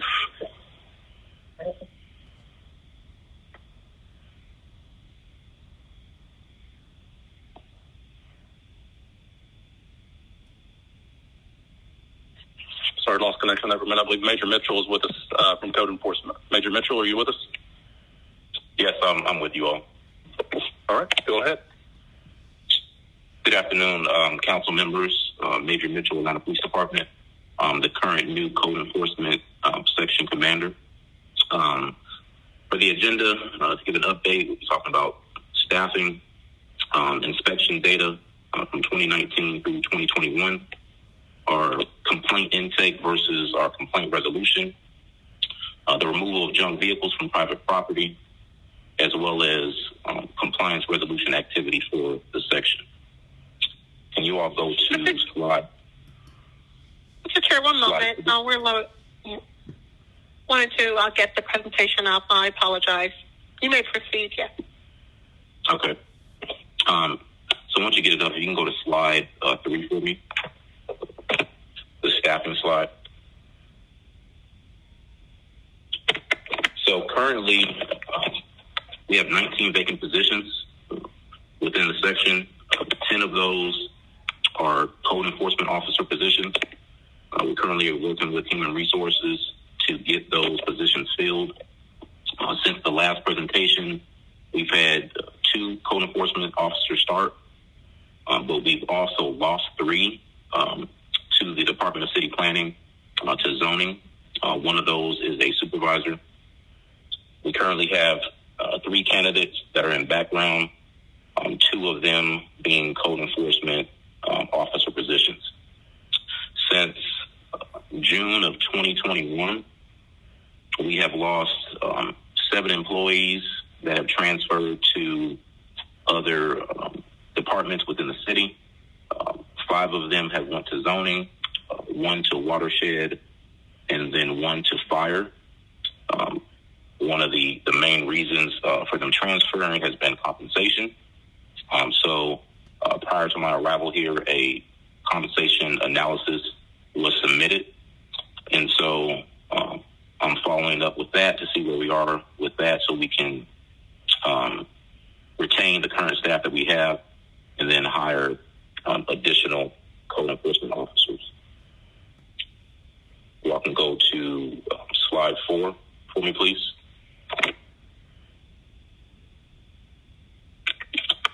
So the inspection data, so from 2019 through 2021, the section did a total of 45,112 inspections.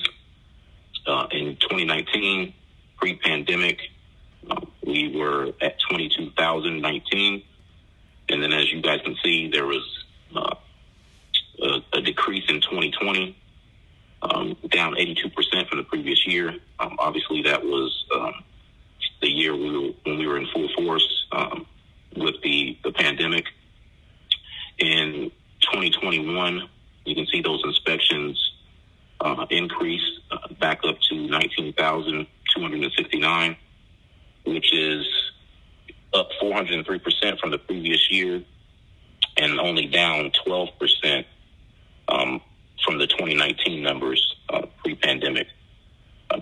You can see that in 2021, there's a spike in the re-inspections.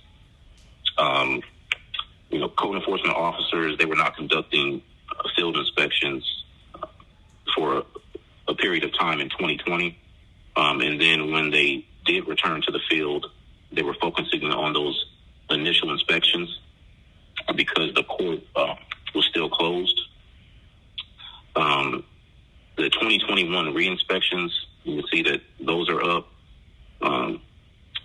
but they are down compared to 2019. No court re-inspections were being done in certain parts of 2020 due to the pandemic. We can go to the next slide, slide 5.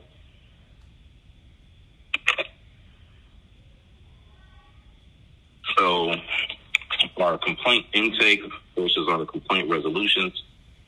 So from 2019 to 2021, we had a total of 24,034 complaints which were filed. 20,000, a little bit over 20,000 of those were citizen complaints, external complaints. And then the internal complaints, which are field generated, proactive complaints that are conducted by the code enforcement officers, were almost 4,000. In 2019, we had a little bit over 10,000 complaints filed. That number went down in 2020. And then in 2021, it went back up a little bit, up 16%. A total of 7,361 complaints filed. The code enforcement officers, they continue to generate, complaints at the same time working on that, that heavy caseload with the reduced staffing.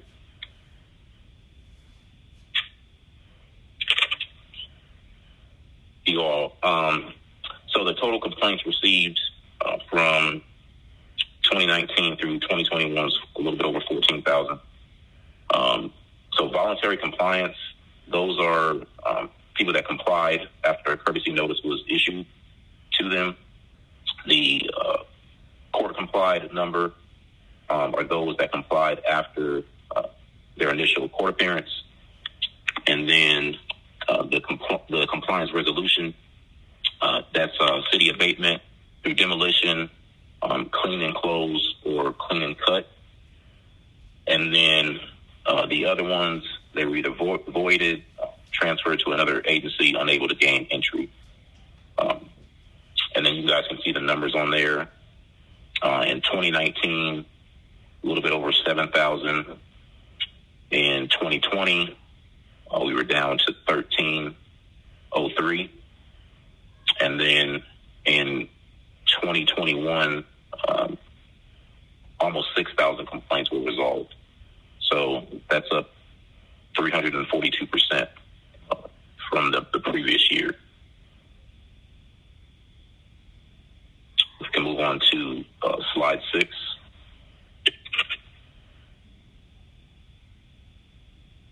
So the removal of junk vehicles.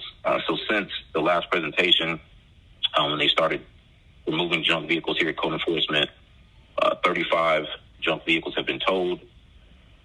186 citizens have complied. Some citations were not able to be issued because the vehicles were not accessible.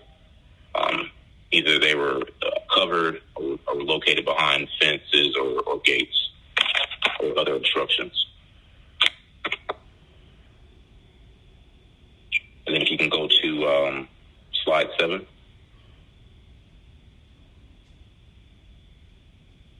So this is our compliance resolution activity. So the code enforcement section is authorized to abate certain code issues on abandoned properties, such as demolition, clean and close, and clean and cut. So in 2019, we executed 147 abatements. 63 of those were demolition. 82 of those were clean and close. And then 2 of those were clean and cut. In 2020, we had 137. 82 of those were demolitions. 23 of those were clean and close. And then 32 were clean and cut. And then last year, in 2021, we executed 101. 27 of those demolitions, 28 of those clean and close, and then 46 of those were clean and cut. We did receive help from Department of Corrections that completed 7 of those 46. So our pending abatements, so we have 76 demolition projects that have been awarded to city contractors for our pending demolition permits. We are continuing to work with the Department of City Planning to ensure that permits are being issued timely. We have 191 projects pending award. Those are orders issued and pending that require clearances. 167 of those demolitions, and then 24 of those are clean and closes. So that completes my presentation. If anyone has any questions, I'll be more than happy to answer those. Thank you, Major Mitchell. First question I have is about the vacancies. Those 19, I believe you stated 3 are in the hiring process. Is that correct? Yes, Chair. And those are specific to code enforcement officers or building inspectors, or do you know what those 3 positions are that are being filled? Yeah, so one of those is customer service rep, and 2 of those are code enforcement officers. Okay. And as these positions that are reflected as vacant, are all of those currently actively posted on the city's hiring website? Do you know? They are currently. Yes, they are. That's one of the first things I did was had a meeting with APDHR to make sure those were posted, so we can start the interview process. Okay. On the junk vehicle removal program, just a point of clarity. On the line, it says 186 placarded junk vehicles complied, and then it says registered or removed. For example, if it's a junk vehicle that obviously is expired, but is still considered junk for the fact that maybe it's missing an engine or has flat tires or something like that, other than just not being registered, just simply registering the vehicle doesn't comply, correct? Yes, that's correct. Okay, just wanted to be sure. I think that's all I have for now. I'll defer to my colleagues.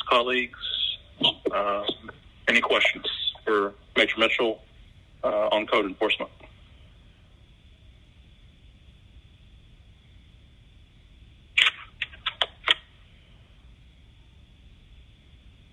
All right. Have some additional questions, but I'll talk to you about those offline. But thank you for your first update as the Major Code Enforcement, and congrats on the promotion again, and glad to have you running code enforcement. Thank you. I appreciate it, and Happy New Year. I look forward to working with you guys in 2022. Take care, Major. All right, next up, we have Atlanta Fire Rescue Department. Chief, are you with us?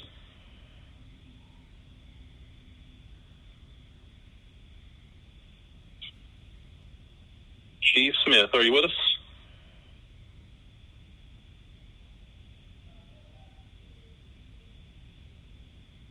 Ms. Lindo, can you check the line, see if he's with us, and see if he's unmuted, please? Yes, Mr. Chair, I just follow up with staff. Thank you.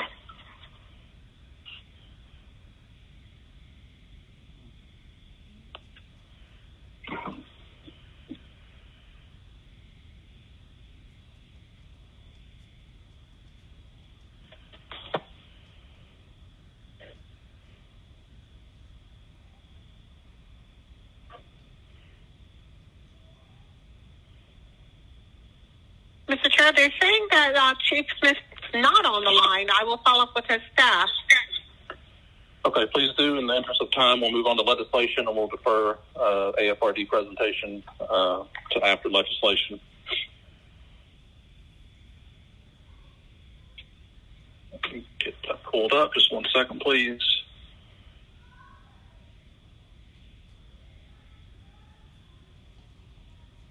All right, so we'll move on to the consent agenda now, taking claims for favorable and unfavorable recommendations. First to the favorable claims, There are 5 of them. Is there a motion to accept all favorable claims? Motion to accept. Motion by Councilmember Waits. Is there a second? Second, Amos. Second by Councilmember Amos. Please prepare the vote. The vote is open, Mr. Chair. Mr. Chair, I'm offline, but I do want to vote affirmative. Well, I second it, so you know my motion. Yes, sir, Councilmember Amos. Councilmember Overstreet, how do you vote? Affirmative. Councilmember Overstreet, affirmative. Councilmember Bond, how do you vote? Abstain. Councilmember Bond abstains. That completes the vote. That is 6 yeas, 0 nays, 1 abstention.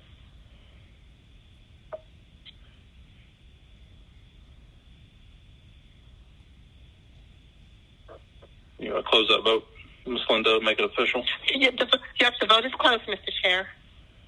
Okay, it's not showing up on my system. I apologize. It's 6 yeas, 1 abstention, as you indicated, yes.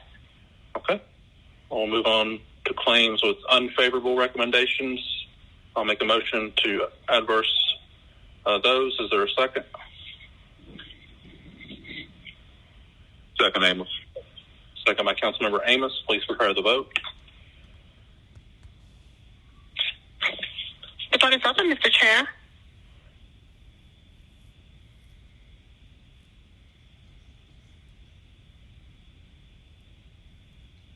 Councilmember Waits, how do you vote? Aye. Councilmember Waits, aye. Councilmember Bond, how do you vote? Abstain. Councilmember Bond abstains.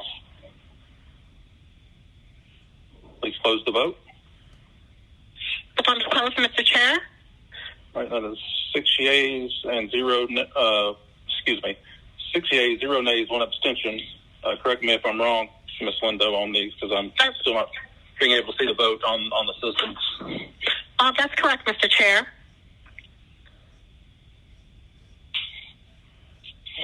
All right. 6 yeas and 1 abstention, yes. Thank you. Now moving on to our first reads. Yes, Mr. Chair. Yes, Mr. Chair. We have 1 first read, and that's Ordinance 2020-1084. This is an ordinance by the Public Safety and Legal Administration Committee. I'm sorry, Mr. Chair. We have 1 first read ordinance. That's Ordinance 2020-1084. This is an ordinance by Public Safety and Legal Administration Committee amending the fiscal year 2022 intergovernmental grant fund budget, Department of Police, by adding to anticipations and appropriations the amount of $439,088 for the 2021 Edward Byrne Memorial Justice Assistance Grant award from the United States Department of Justice and for other purposes. All right, thank you, Ms. Lindo. Moving on to our regular agenda, ordinances for second reading. If you'll please read item 2.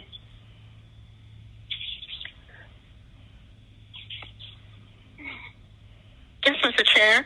That's Ordinance 2020-1030. This is an ordinance by Public Safety and Legal Administration Committee authorizing the mayor or his designee on behalf of the City of Atlanta Police Department to enter into an industrial lease modification agreement with Sea Lake Enterprises for approximately 6,850 gross rentable square feet of office space and warehouse space located in 194 14th Street in Atlanta, Georgia, 30318 for use as the Zone 5 precinct for a term of 5 years, commencing retroactively on February 1st, 2022 and ending on March 31st, 2027 at a base year rental rate of $19 per gross rental square feet with a 3% annual escalation plus expenses and waiving Section 2-1546 of the Procurement Code of the City of Atlanta Code of Ordinances, Article 10, and authorizing the expenditure to be charged to and paid from the accounts listed herein for other purposes. Thank you. Is there anyone here from APD who would like to speak on that?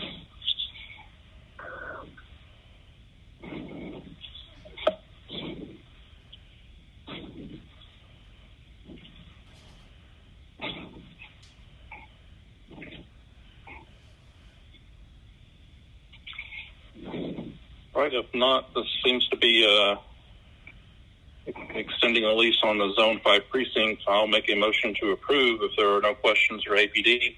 Is there a second? Second. Second by Councilmember Bond. Please prepare the vote. The vote is open, Mr. Chair. Councilmember Waite, how do you vote? Aye. Councilmember Waite's aye. Councilmember Amos, how do you vote? Aye. Councilmember Amos, aye. Please close the vote. That is 7 yeas and 0 nays. Please sound item 3, Ms. Lindo. Yes, Mr. Chair. That's Ordinance 22-1076. This is an ordinance by Councilmember Byron Amos to amend the City of Atlanta Code of Ordinances, Part 2, Chapter 106, Offenses and Miscellaneous Provisions, Article 5, Offenses by and against minors, Section 106-227, curfew authorized to add additional exemptions for homeless youth and teenagers and for other purposes. Thank you, Ms. Lindo. Councilmember Amos would like to speak to this. Yes, I ask my colleagues to definitely support this. At the end of the day, being arrested because you're homeless and violating curfew should not be something that is added to your list of the troubles. I heard some of the callers calling in. Hopefully this will spark a bigger and more robust conversation on what we do with the unhoused and especially with our children as well. But I'm asking my colleagues to support this because if you're out past curfew and you don't have a home, where do you go to? Yes, there are services, but if you're choosing not to take advantage of those services, then that is another issue. So being arrested, and that's what we have to remember, being arrested should not be a byproduct of being unhoused. So I'm asking my colleagues to support this paper. Thank you, Councilmember Amos. In regards to some of the comments we heard in the public comment, is Chief Bryant still with us or one of his deputies?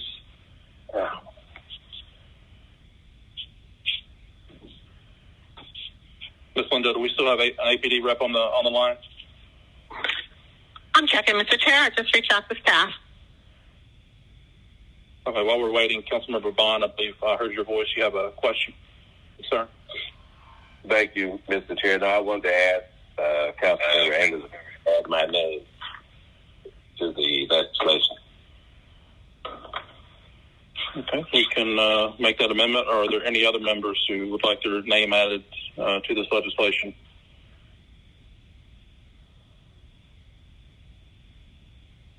Okay, would you like to make that motion to amend, Councilmember Bond? So moved. All right, I'll second. Please prepare the vote on the amendment. Ms. Lindo. One moment, Mr. Chair. The vote is open.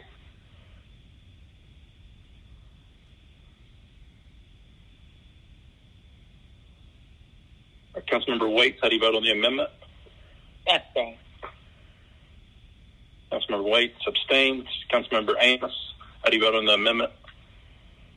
I vote yay. Councilmember Amos, yay. Please close the vote. The vote is closed, Mr. Chair.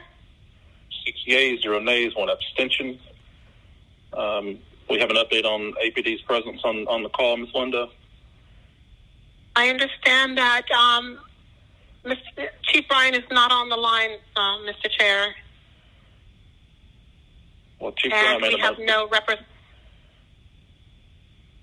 no other representative on the line. I can reach out to APD if you'd like someone to get on the line, Mr. Chair. I would love that because this is the Public Safety Committee, and Atlanta Police Department should constantly have someone on this committee.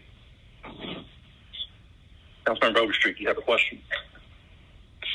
I do, Chair. I have a question. I would prefer to pose it to an authority on the matter. So I'm hoping that we have Deputy or Chief Bryant still here. They probably are muted. But my question, maybe Councilmember Amos may have the answer. How does this play into what we've been seeing as a trend in recent days, where maybe gang members or older repeat violators are literally asking or insisting that younger juveniles commit certain crimes, so that because they know that the sentence may be waived or that they may have a different course than an older repeat offender would have. How does that play into this? Because I too would never want to, I don't want to criminalize homeless, and I definitely don't want to criminalize poor. That's where our cashless, I know cash bonds came from, but I really don't want to have a negative circumstance as collateral damage because of a law. I just really don't know, and would like to see, if we've done any work on this to see if this is maybe a way for people to take advantage of the system in a system that's already being tested now. Anyway, I know that's what was happening with the water boys on certain corners in the last couple years, where it wasn't the same boys that used to sell water on the corner 4, 5, 6 years ago. They would run away. The younger boys would run away, and then they started bringing them back and then taking their money. So I just want to know if we thought about that, and I'd like for someone from APD to speak on it. And Councilmember Amos, if you have answers, that would help also. Or anyone that has answers. I yield. Thank you, Councilmember Overstreet. I share those concerns and would also like to hear from APD. I believe the chief is on, but before we go to the chief, would like to hear from Councilmember Boone. She is in the queue. Yes. Mr. Chair, I would definitely like to get information on some of our homeless providers, some of our shelter recipients. Hello? Yeah, someone is not muted. If everyone will please check to make sure your phone is muted so we can hear Councilmember Boone. This is a very serious matter. Homelessness is a real issue in the city of Atlanta, and we don't need to put a Band-Aid on it. Those young people that have mental illness, they need the support and help that they need. Those that are suffering with drug addiction and alcoholism, that is a real sickness. That needs to be dealt with. We also need to deal with those that just want to be homeless and deal with that. So I would like to hold this piece of legislation. Mr. Chair, I would like us to do the proper thing, which would be to hold a work session on this. Our children are precious resources, our youth and teenagers, and I would like to hold this legislation so that we can get with those on the outside, the caretakers of the homeless youth, those that have worked in this space for nearly 30 years. I'd like to hear from them on their suggestions because we can't criminalize the homeless. So I would like to hold this piece of legislation. All right. Councilmember Boone, you're making a substitute motion to hold. Is that correct? Substitute motion to hold. All right. Is there a second on that motion? Overstreet second. And second by Councilmember Overstreet. Go ahead. I do see you in the queue, Ms. Overstreet. Go ahead. Yeah, I was just going to let Councilmember Boone know that I support the work session for sure, and hopefully we'll have some answers from APD and the homeless organizations that can help guide us with this situation, because I think that we're on the right path of not wanting to criminalize any homeless youth. I mean, of course, they are the victims here, and I definitely don't want them to become further victims and be preyed upon just because of this ordinance that will then make them the target of higher offenses. because of their age. All right, thank you, Councilmember. I'm sorry. Are you done there? So I second the motion. Okay, thank you, Councilmember Overstreet. There's a motion and a second for a substitute motion to hold. I do see Councilmember Amos is in the queue. Councilmember Amos, would you like to speak, or would you first like to hear from Chief Bryant? Let's hear from Chief Bryant. Okay, I'll keep you in the queue. Chief Bryant, you've joined us. Sorry, Chair, I have my background now. Thank you, Chief. So my question, and one that was posed, and some of the public comments we heard was, I certainly agree with the intent of this and agree with the comments that Councilmember Overstreet and Councilmember Boone have made with addressing homeless issues in the city. But how would APD determine if someone was truly homeless and not that an offender perhaps would use this for nefarious reasons to simply claim exemption from enforcement of the current law? Right now, to be honest with you, most are homeless. We have a significant Hope Team outreach, and many of our beat officers are quite familiar with the people that are homeless in our community. And so there's a level of understanding there as well. But when we recognize a person is homeless, by no means will be our first attempt is to make an arrest for being homeless. If we are arresting anyone, it has to be much more significant funds involved to address that. Okay. I guess my specific question, just using an example, with an APD officer encountered someone who was out past curfew, and they told that APD officer, well, I don't have a curfew because I'm homeless. Perhaps using that nefariously, they're not really homeless, they have a home. How would APD determine that to be true? So we'll do a background check. I mean, if a person is a child and a minor, we would still do an outreach to try to get them some help. But if they committed a crime, a various, we would charge them. So we do all our work to make sure that that's not the case. All right, thank you for that.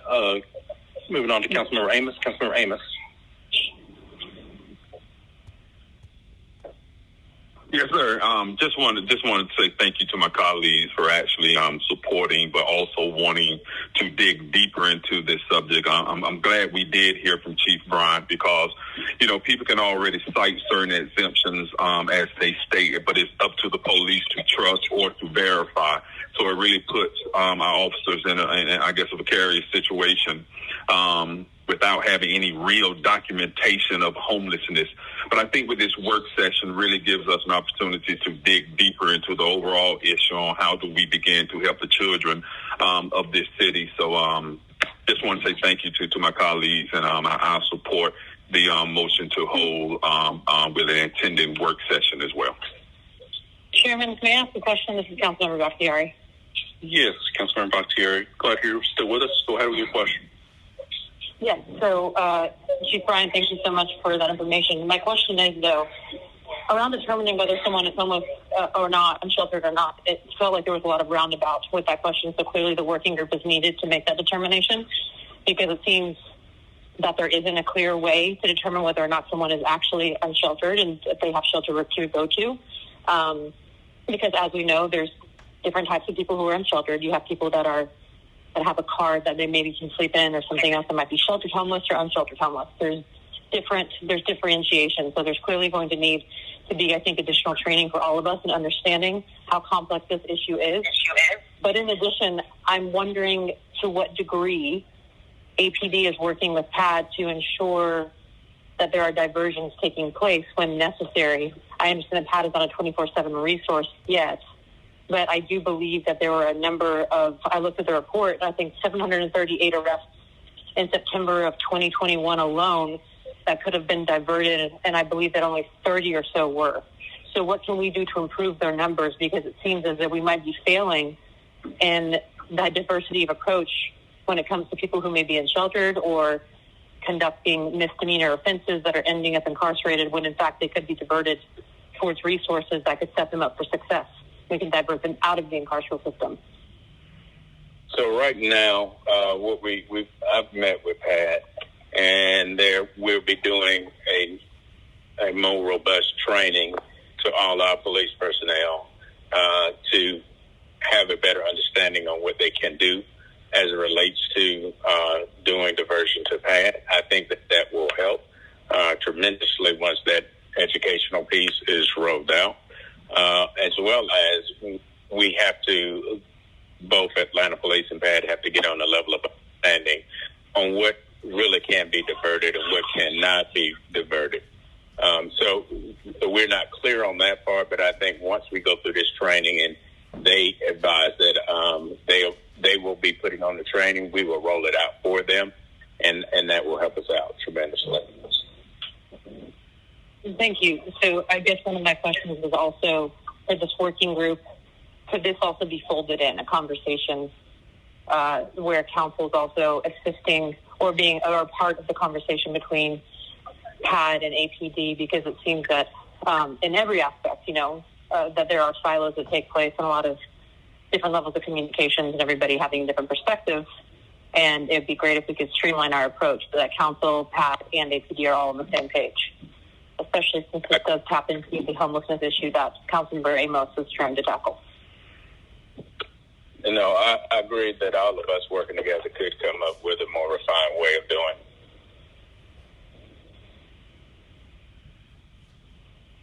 Agreed. I will speak with Councilmember Amos then about the working group to see how we can fold everybody in and have us all on the same page. Mr. Chair, this is Wade. Yes, Councilmember Waits. Again, I also want to echo support for the legislation in its spirit and intent, but I also simply want to highlight during the presentation that we received this afternoon from the chief, we went over the crime stats that we're dealing with here in the city. And so I'd like to see organizations like Chris 180 and Lost and Found who house youth who are unsheltered and are homeless. And in that conversation, and also one of the greatest challenges I am hearing is that oftentimes it's not a funding or a beds issue. When you have young people of a certain age group and mentality, they don't want to go to the various resources that are provided. I know many of them have a 10 p.m. curfew and require a group session for some type of mental health component, in addition to the fact that you must depart in the mornings around 8:30 and 9 to go to some type of trade or school or whatnot. And so many of them oftentimes have expressed no interest in those particular programs. And I'm particularly concerned between the hours of midnight and 6 a.m., given the things that you're seeing over in Grant Park in terms of the armed robberies on scooters from the youth from the ages of 12 and 13. I can't think of any logical reason why a 12-year-old would be out between the hours of midnight and 6 a.m. who is unsheltered. And if that is the case, then I think we have an obligation to ensure that they are not on the street, but they are in fact supervised and provided cover from predators, given that we know that the city of Atlanta is one of the number one cities for human trafficking. Thank you, sir. All right, thank you. Councilmember Boone, see you in the queue. Go ahead. Yes, just thank you again, Mr. Chair, for this. I am looking forward to this work session again. We need to really dig deep and help those teenagers who have mental illness, those that need further resources in the space of drug addiction and alcoholism, and those that want to be homeless. We need to find out why they want to be homeless. So I am looking forward to working with you side by side and other agencies in the city, Atlanta, Georgia Workforce, and the Continuum of Care. And also Fulton County should be at the table So just looking forward to a healthy and hearty work session on this issue. Thank you. Thank you, Councilmember Boone. We do have a substitute motion to hold on the floor and a second hold by Boone, second by Overstreet. Will you please prepare the vote?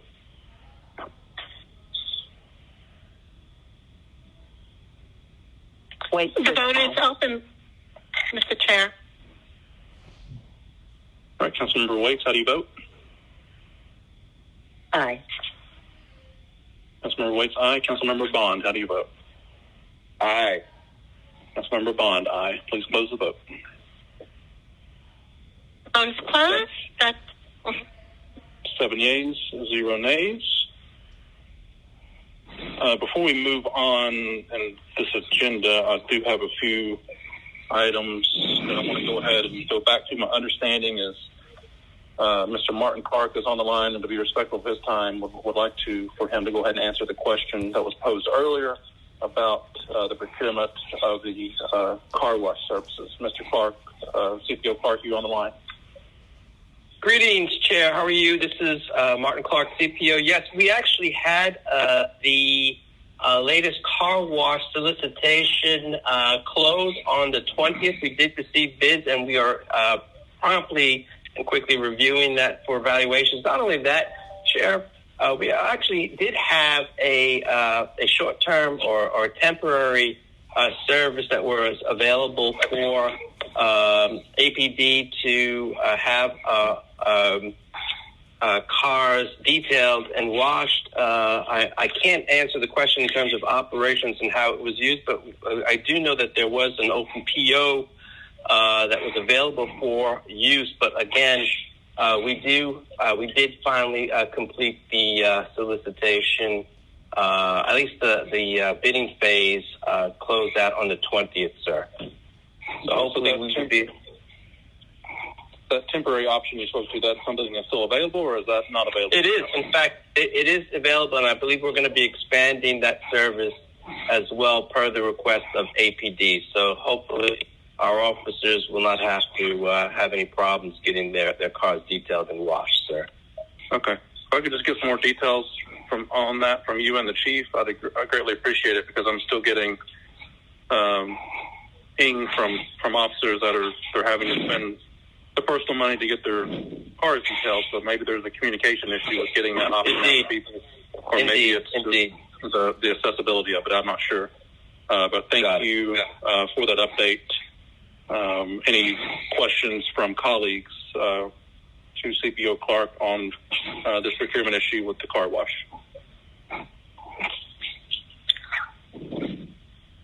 All right. Thank you, CPO Clark, for joining us. Well, thank you for the opportunity. Thank you.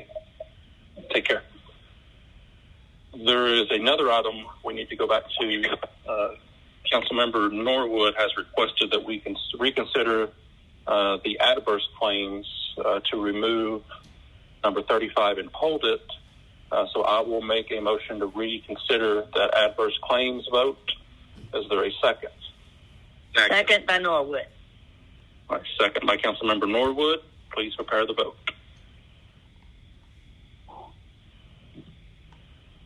One moment, Mr. Chair. The vote is open.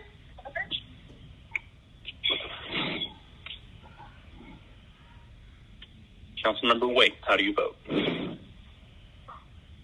Aye. Councilmember Waite, aye. Councilmember Bond, how do you vote? Aye. Councilmember Bond, aye. Councilmember Amos, how do you vote? Councilmember Amos has voted online. Please close the vote.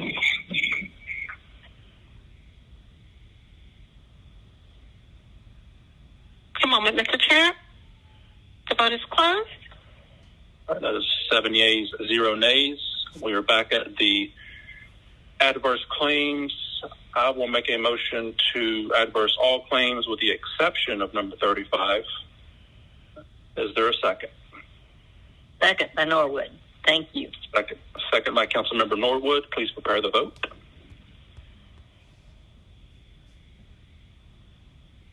One moment. One moment, Mr. Chair.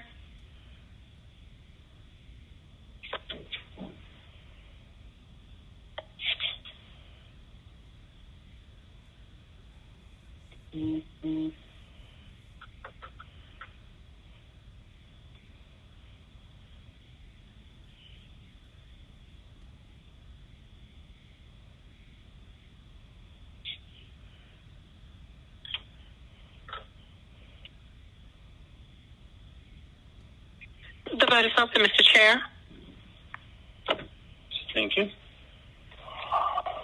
Councilmember Waits, how do you vote? Aye. Councilmember Waits, aye. Councilmember Bond, how do you vote? Abstain. Councilmember Bond abstains. Please close the vote. The vote is closed, Mr. Chair. Thank you. We have 6 yeas, 0 nays, 1 abstention. At this time, I will make a motion to hold number 35. Is there a second? Second, Van Norwood. Thank you. And just for the record, that is 22R 3097. Please prepare the vote. The vote is open, Mr. Chair. Councilmember Waits, how do you vote? Aye. Councilmember Waits, aye. Councilmember Bond, how do you vote? Aye. Councilmember Bond, aye. Please close the vote. The vote is closed, Mr. Chair. Vote is closed. We have 7 yeas, 0 nays. That item is held. Now we'll go back. Actually, I want to see if Ms. Lindo, we do have Chief Smith on the line at this time. That's correct, Mr. Chair. Okay, if we can go ahead and knock his presentation out of the way to be respectful for this time. Good afternoon, Councilmember Hillis. Can you hear me? Yes, Chief. Go right ahead with your presentation. Thank you for joining us. Good afternoon, Chairman. Good afternoon, council members. It's my pleasure to be here today. Welcome to the new council members, and thank you all for your continued support of AFRD. Today I have with me Chief First Deputy James McLemore, who will be doing the presentation on behalf of Atlanta Fire. However, I will be opening and turning it over to him, but I will make myself available to answer any questions or meet any requests as we move forward. Ms. Lindo, could you have the slides placed up for me, please?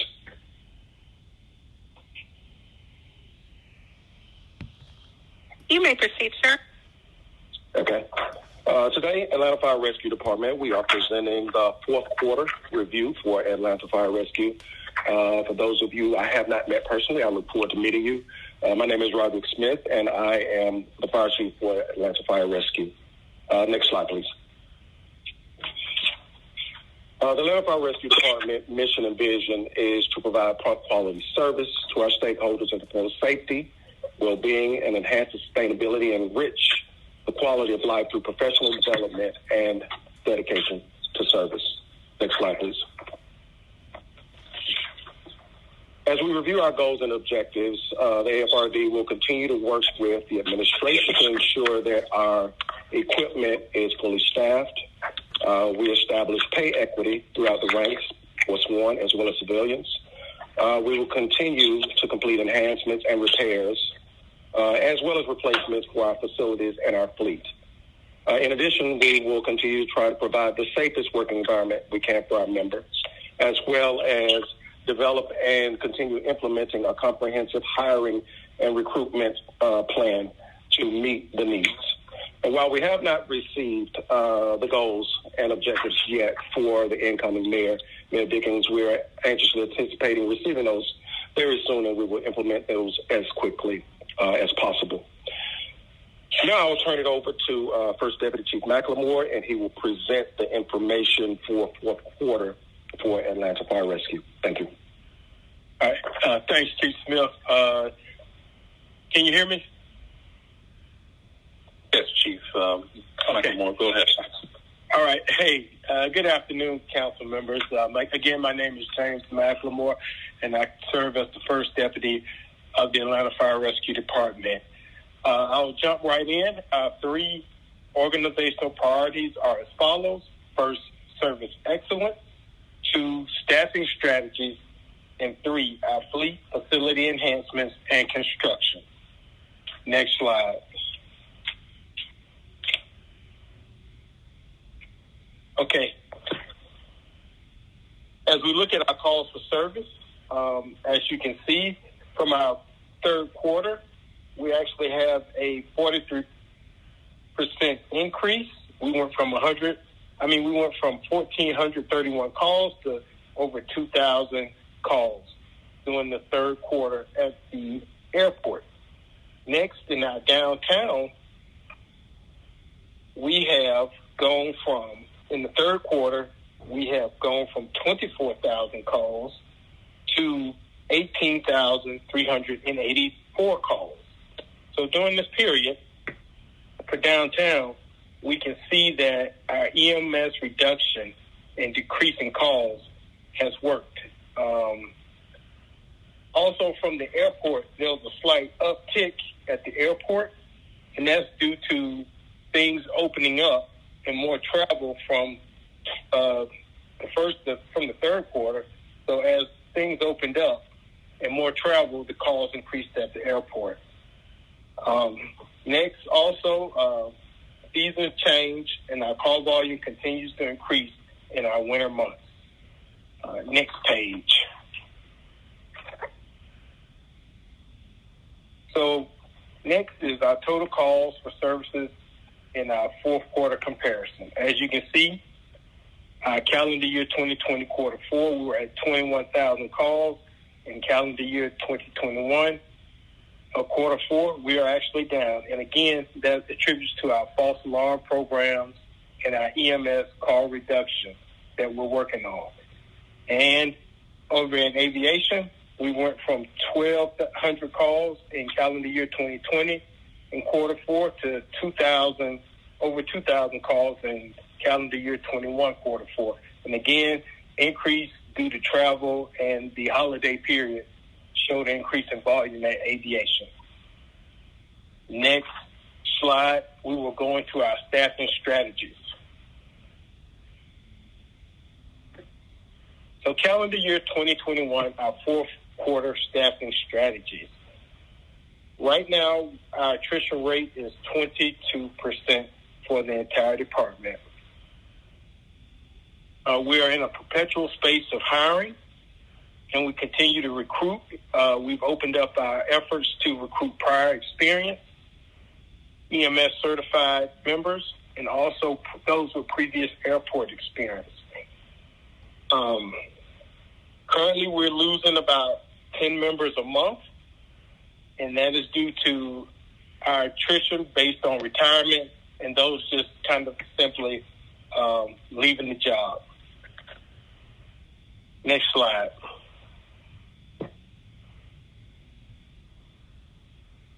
So as you see, the calendar year 2021 fourth quarter attrition, it shows that we had a total of 3 civilians, 1 from retirement and 2 resigned, and we had 32 sworn members to leave the job, 12 retirement and 19 resignations.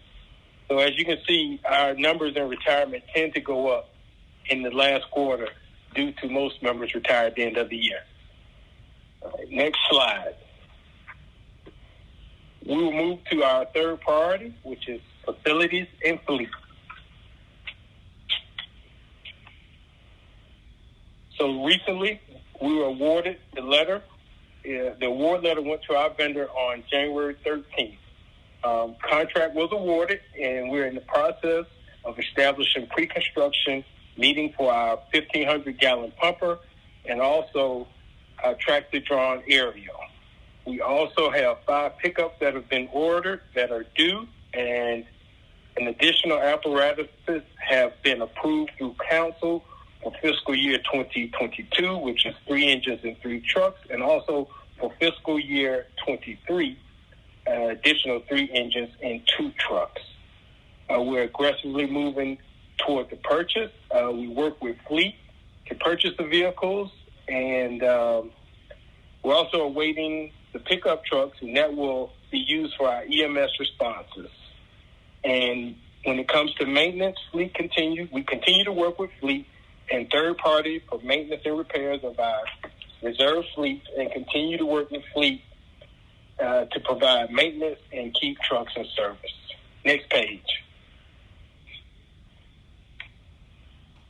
So facilities. We have several projects taking place currently in our fire stations. We do have a few that are closed for major renovations. So as you can see from the facilities listed, currently Station 25 is due to be reopened back in 2022 of this month. Later in the month, Station 32 is currently under construction. The site prep has started. Fire Station 21, station renovations currently on schedule to be completed in March of 22. Fire Station 22 is replacement. Estimated completion is to be determined. Fire Station 19 currently has renovations taking place and is due to be completed in April of 22. Station 36, the new Princeton Lakes Fire Station is under construction and project is set to be completed in August of 22. Station 37, the new station construction presently in pre-construction phase started in November, and the estimated completion is at the end of the year. Fire Station 16 is due to open or reopen back at the end of this month. There were commercial kitchen upgrades and mechanical improvements. Station 8, structural repairs, ADA shower upgrades were done. Completion is due in March of 22. And Station 14, partial living reconfiguration and apparatus bay ceiling improvements. The completion date, the potential start date, will be early of 2022. Next slide, please. And as we go, we have our ongoing initiatives. First off, we're preparing for our reaccreditation. Second, we're enhancing community education and outreach. 3, we're expanding recruitment efforts with community partners. And last but not least, support various COVID vaccination events throughout the city. That completes my presentation at this time. Are there any questions or comments for myself or Chief Smith? All right, thank you, Deputy Chief McLemore. I have a few questions.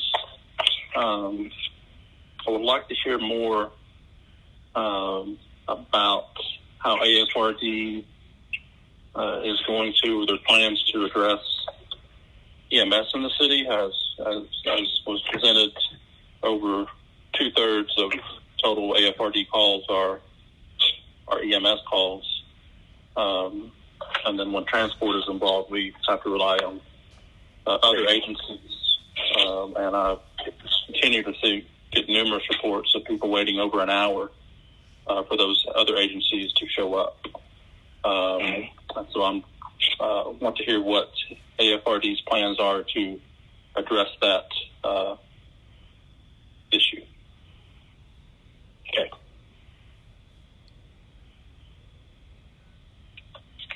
I'll take that one, Chief McLemore. Can you hear me?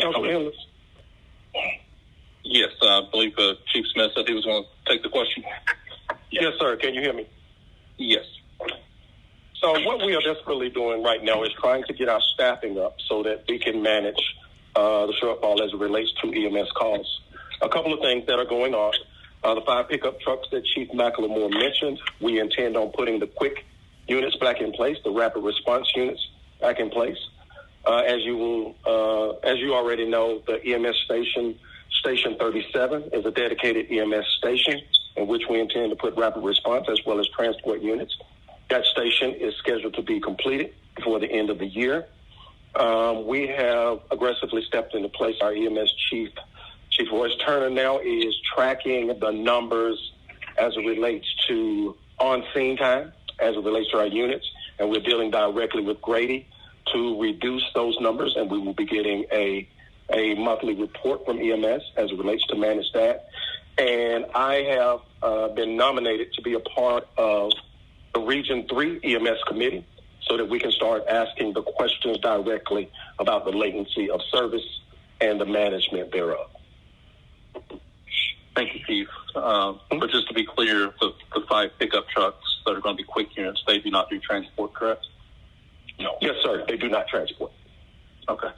What we are addressing is the availability issue across the city and getting members to the residents as quickly as possible that are prepared to provide the EMS services that are needed. Understood. And I would just ask that you share those monthly reports about on-scene times with the committee. And then I don't know if a copy of our goals and objectives have been shared with you, but that is one of the items we would like to be presented on.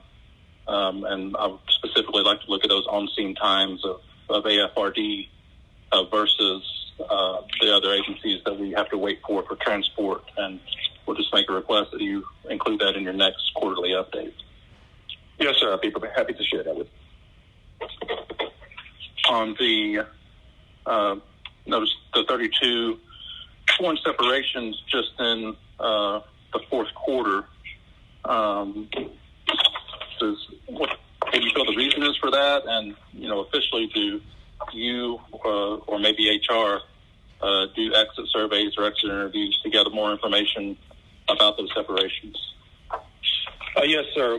What we're finding is that the retirements themselves, which total 12, were directly related to the early out of 1992, in which we have about 6 recruit classes that are now coming of age and have now met the time, either or.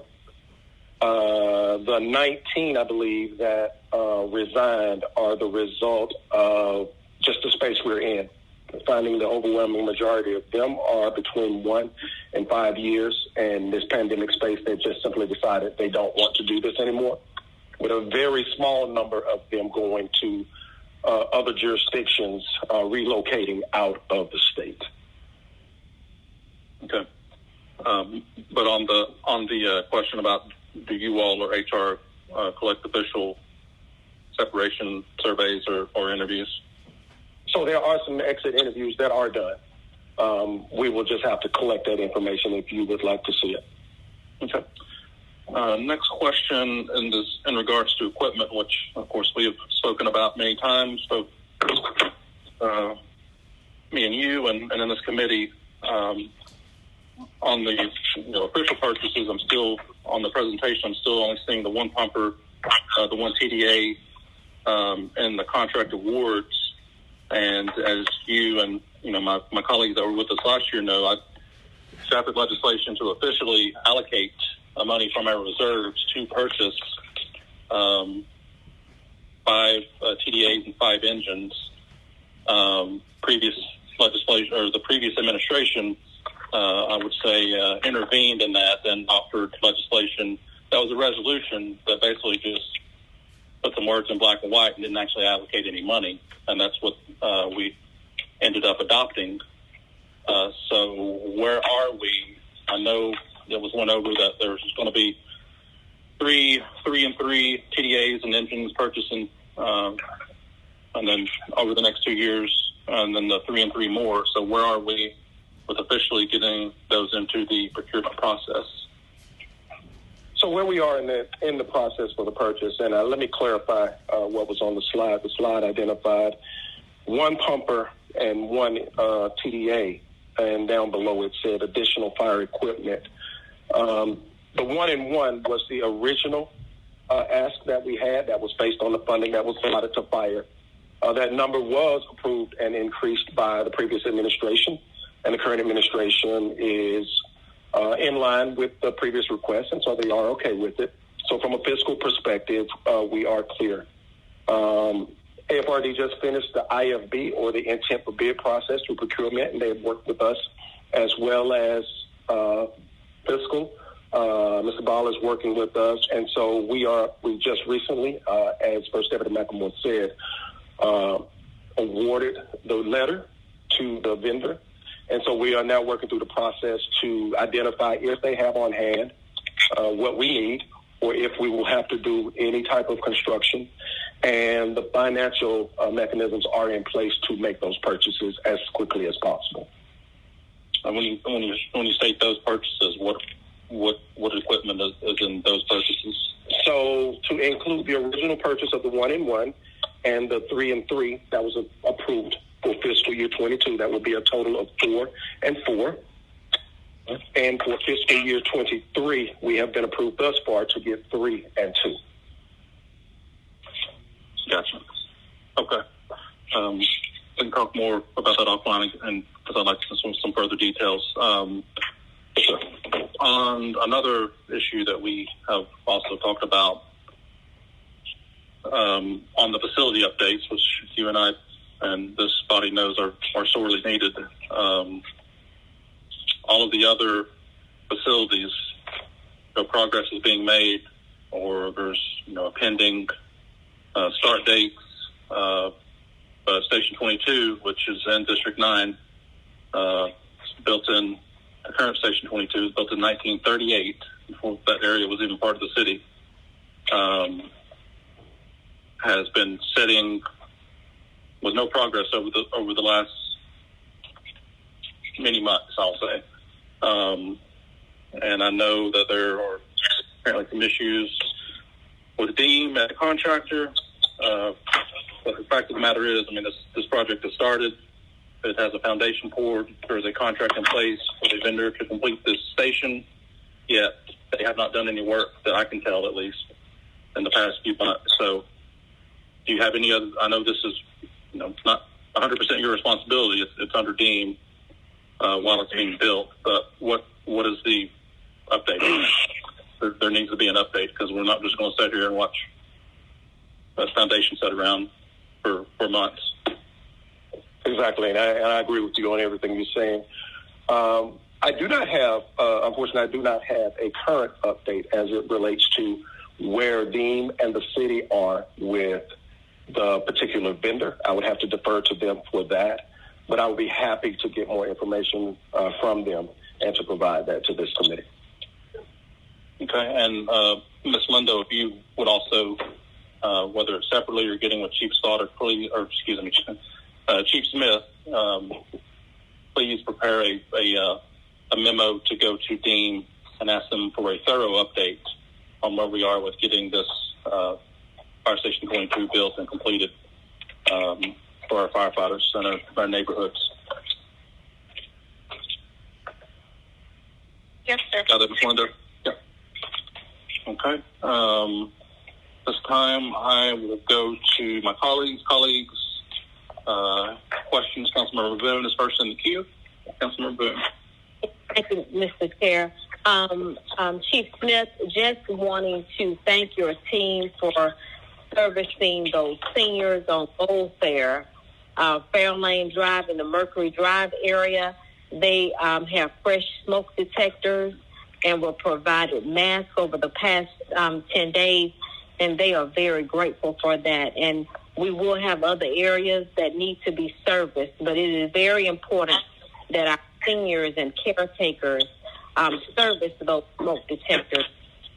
About 15, eight of them were not working. So thanks again for your team and all of the efforts in our community. Yes, ma'am. Thank you, and we will be prepared to go out and assist in any way necessary. Thank you, Councilmember Boone. Committee members, any others with questions? Chief, I did have a couple more questions. How are we doing with improvements with the fleet management process as it relates to getting fire trucks in and out of there quicker? We have been doing exceptionally better. Fleet Services has obtained a third-party vendor that is assisting them with maintaining the trucks. All right, well, that's great to hear. There's some other questions. I'll get to you offline about those. We can have a chat. Any other questions from committee members? Chief Smith, go. All right. Thank you so much, Chief Smith. Thank you. Everyone have a wonderful day. And thank you, First Deputy Chief Malcolm Moore. All right, thank you too. Have a great day. Y'all take care. All right, and now we will move back to our agenda and with resolutions. Ms. Lindo, if you could sound item number 4 under resolutions. Yes, Mr. Chair. This is Resolution 22R 3056.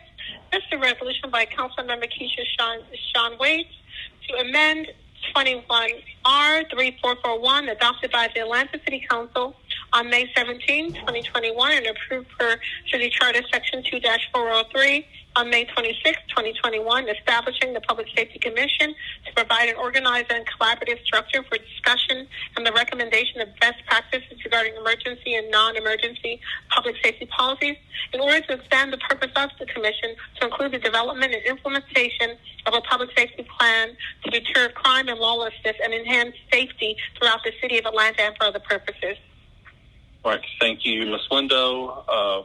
First, my understanding is we have a substitute.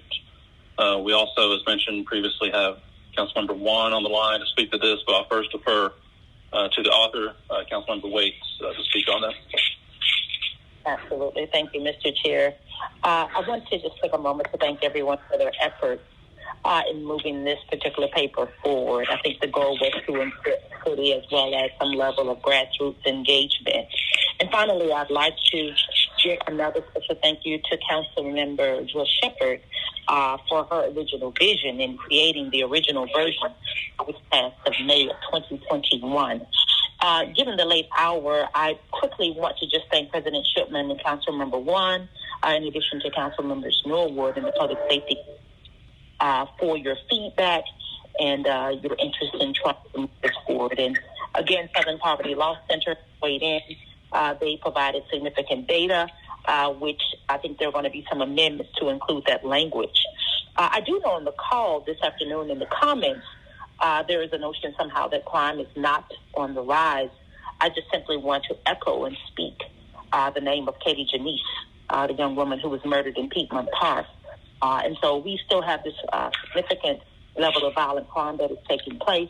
And certainly there's a need to have this conversation. And I think none of us on this call want to criminalize anyone, or young people included. But I think we all want to have the perception of feeling safe. And with that, I simply move for your favorable support of the amendments and the adoptions, I think, that have been made to the bill. Amendments that have been made to the bill. Thank you, Mr. Chair.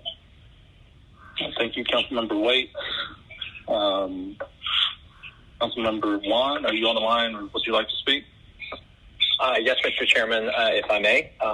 First of all, I want to thank you and the committee for giving me the opportunity to speak to this. I want to thank Councilmember Waits for bringing this forward. Appreciate the continued dialogue that we all have been having on this since our council meeting. And I think what has surfaced from that, or emerged, or been enlightened, is the fact that there is obviously an interest for some meaningful exploration of focused, holistic strategies to address public safety. And there's been an agreement that a tailored approach to facilitating conversation is desirable, and also an opportunity to bring together voices, perspectives, thoughts to helping craft sustainable and meaningful solutions. The substitute that I'm hoping y'all will bring before you does two main things. Number one, it maintains Council members Waits' urgency of standing up the Public Safety Commission from last year, and with some revised composition and a more compressed time frame. But the second piece that the substitute does is it enhances that parent group's work by providing additional working groups that will work on and develop more localized and comprehensive approaches that also account for whatever assets and opportunities are in specific communities and neighborhoods within our great city. It establishes essentially 5 working groups that follow the APD zones as logical geographic boundaries. It establishes, first of all, it takes the group that was created by Mary Norwood, Councilmember Norwood, and adds 4 more. That one would become the North. There would be one for the East, West, South, and Southwest that follow the police zones. North would be Zone 2, East would be 5 and 6, and then West, South, Southwest would cover 1, 3, and 4. This approach also engages all council members, and particularly you would be engaged in the ones the police zones that fall into your districts.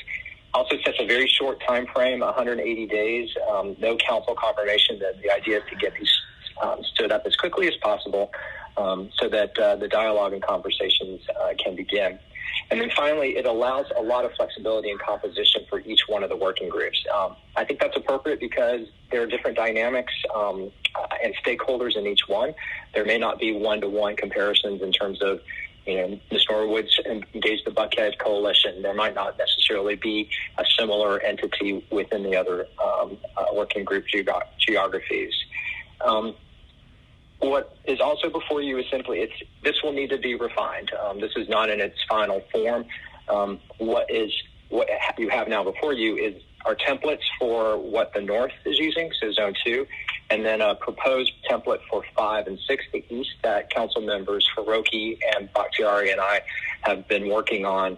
And I think really reflects kind of includes the comments that were in the public comment section earlier about just the right voices at the table that look at a holistic and comprehensive approach to the dialogue.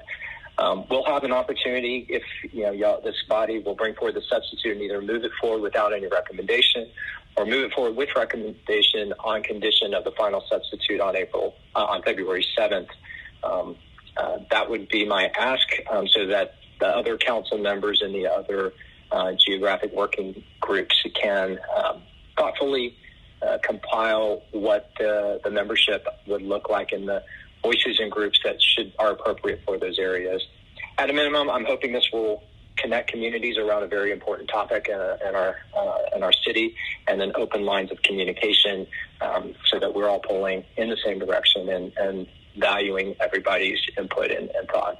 I'm happy to answer any questions anybody might have as your deliberation goes on. But again, thank you for letting me speak to this paper, and I look forward to your comments. Thank you, Councilmember Wong, for being here with us and for your work on this. Councilmember Waits, would you like to offer up the substitute in the form of a motion? I'm supportive, and I think we can work this out behind the scenes. There were just two things in there, and that is the designee that's coming from the Georgia House and Georgia Senate. Just simply that it be a part of the Atlanta delegation in terms of utilizing the chair, so that way that information is disseminated back to those particular delegations. And my next question, if I may, Mr. Chair, to Councilmember Wong. Yes. Councilmember Wong, I noticed that each of the working groups that there is a designee from the police office. The only concern I have, and again, I support this completely in its spirit and intent, is that my fear is that, again, the northern quadrants of the will monopolize the resource, meaning the chief of police or his designee will attend those meetings. And again, once again, the south side of town doesn't necessarily receive the same attention that is necessary given the crime statistics that we heard today. Sure. Councilmember Waits, I think that's a very good point. I think that's kind of the elegance of this approach, is that the different working groups can essentially form as they feel appropriate. I wanted to respect APD and the chief in terms of having the ability to be able to appoint someone to each one of the working groups. Quite frankly, I personally think the zone commanders in the East section are actually a more valuable voice because they're living the policing strategy or the public safety strategy, and they can also defer to beat officers and then also the community partners that they work with, the neighborhood partners that they're working with. So the other elegance of this is that the working groups will always report back up to the main public safety commission, where resource allocation, initiatives to launch and stand up are all made at that level. Really, the working groups are just designed to have dialogue and share ideas and then come up with suggestions. But ultimately, you're right, the resource allocation will happen at the full body level. And I think that's it adheres to kind of the spirit of what Councilmember Shepard and you are trying to do while incorporating local community voices in that dialogue.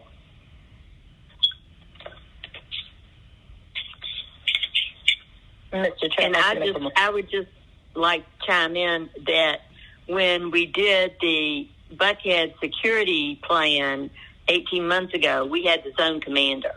So it is my anticipation that the police chief will appoint the zone commander to the major to be involved with us because he is out at Zone 2, and that is his direct responsibility. So I agree with you, Council Members Waite and Juan.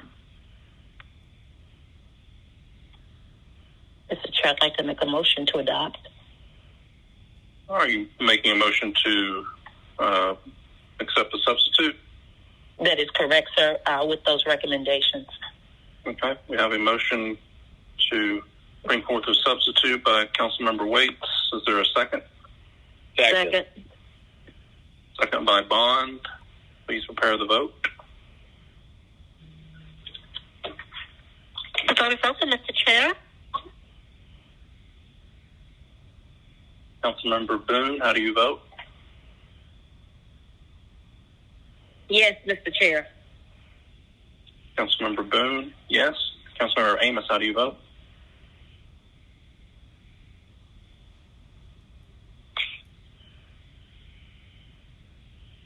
Councilmember Amos, how do you vote?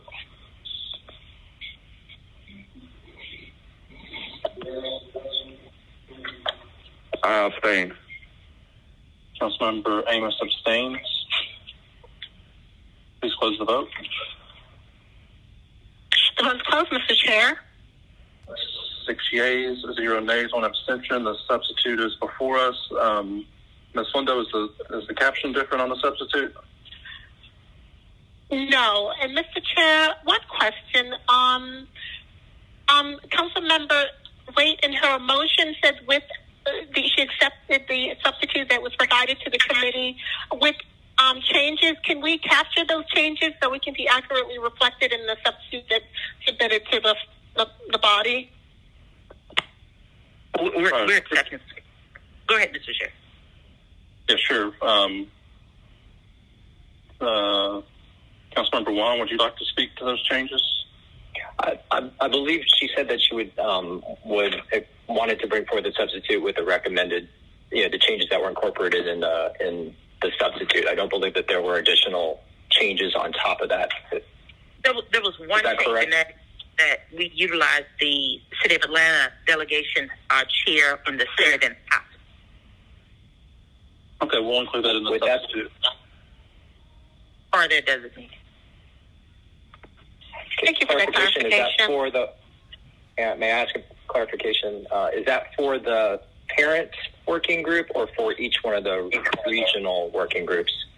Well, I was referencing the sub because all of those are members who are germane to the City of Atlanta. Anyone outside the Atlanta delegation probably would not be appropriate. Okay, very good. Thank you. All right, so that substitute is before us, and the caption does not change. Mr. Chair, I thought that Council Member Juan made a recommendation that we move favorably on this condition on the final substitute on February 7th. Ms. Norwood, that is correct. So any additional changes could go ahead and be incorporated because we'd already made that determination. Is that Mr. Juan, is that what you were recommending? Councilmember Moore, that is correct. The other 3 working group composition are not complete. I'm going to lean on the council members that fall within those geographic areas and those police zones to craft between now and February 7th, craft the appropriate membership. So the motion could be that we move this forward with a favorable recommendation on condition that the additional parameters are established by February 7th. All right, that is Councilmember Norwood's motion. I'll second that. Please prepare the vote. Waits is aye. Councilmember Waits, aye. The vote is open, Mr. Chair. Councilmember Boone, how do you vote? Yes, Mr. Chair, yes. Councilmember Boone, yes. Councilmember Bond, how do you vote? Aye. Councilmember Bond, aye. Councilmember Amos, how do you vote?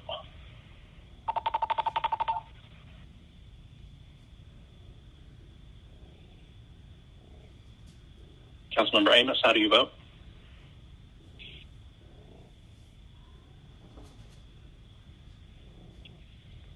All right, mark Councilmember Amos away.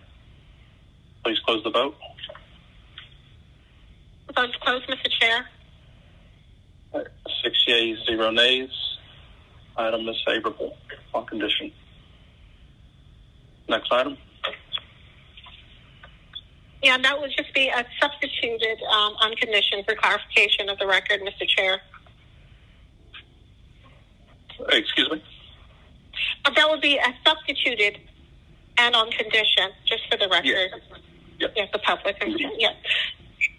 Next item, Mr. Chair, is 22R 3112.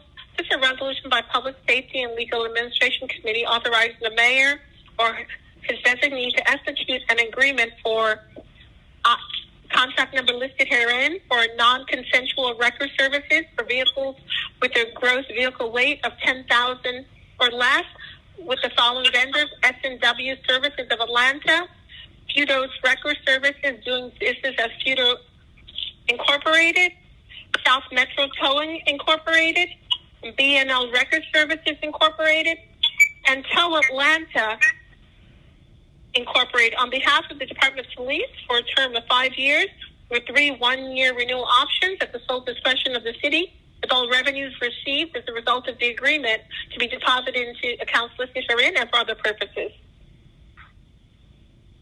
Thank you, Ms. Lindo. Is there someone here from APD or procurement to speak on this item?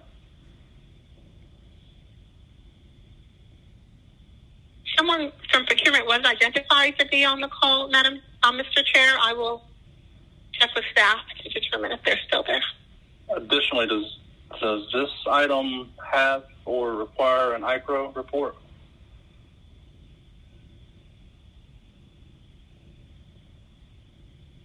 It does not, Mr. Chair. It does not require one or does not have one? It does not require an IPRO report.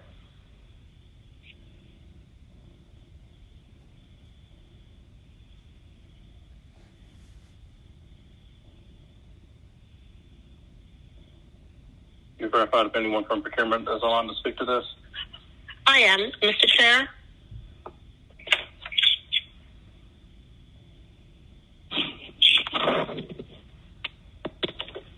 Good afternoon. Can you hear me? Yes. CPO Park. Greetings, Chair Hillis. I believe I have Topeka Howard on the line, but is it possible for you to recap what the specific question was? We just, there's no specific question yet. Just wanted to get procurement's synopsis on this piece of legislation and the process as to how we got here. Got it. Is it possible to open up the line for Ms. Topeka Howard? Ms. Lindo, can you look into opening the line up for Ms. Howard?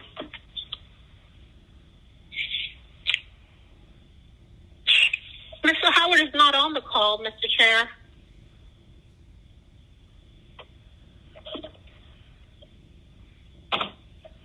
Well, Mr. Clark, she may have called into just the call line where you can hear the call, but may not be on the line where you can actually speak. So I may want to clarify that. Will do. Give me one moment. Yes, sir.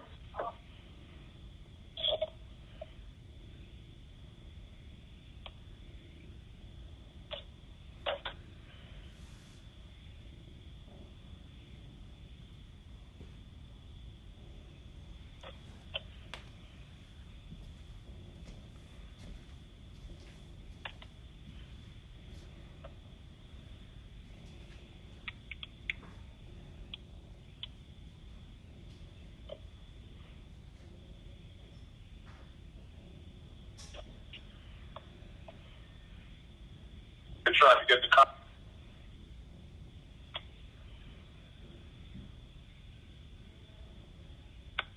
Ms. Lindo, is Ms. Howard on the line yet? Yes, Ms. I am. She's on the line. There you go. Fantastic. Can you guys hear me? Yes, ma'am, we can. I didn't. I was trying to hear the question. We received 5 bids. If you're asking about record services, we received 5 bids for record services. All 5 bids were received, and all 5 vendors will be used for that particular agreement. I think that's, I'm not sure if that's what you asked, but I wanted to certainly chime in. And thank you for that. Are any of the vendors, I know this is separated out by police zone, are any of the vendors different from the vendors of the previous agreement? I'm not looking at the previous agreement, but I think more so the APD may answer that better than I can. Okay, we have and maybe able to give you a clear, or if that information is necessary, Councilmember Hillis, I'll certainly get that information to you, because it's now, we're in the process of being, they've been awarded. When was the last, before this time, when was the last time this went out to bid, and when did the current or prior agreement expire?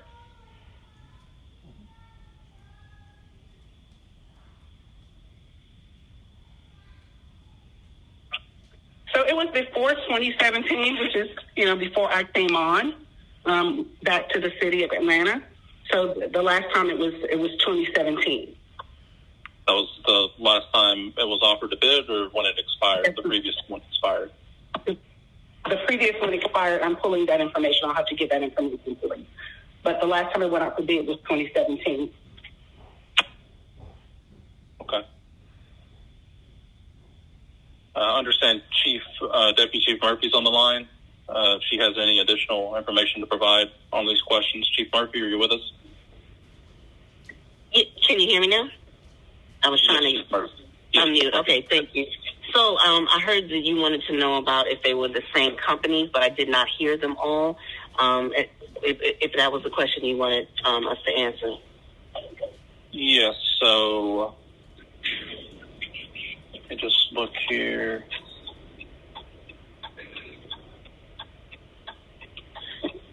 So I don't have the zones and the caption, at least. Ms. Lindo, can you indicate which zones have which towing contractor?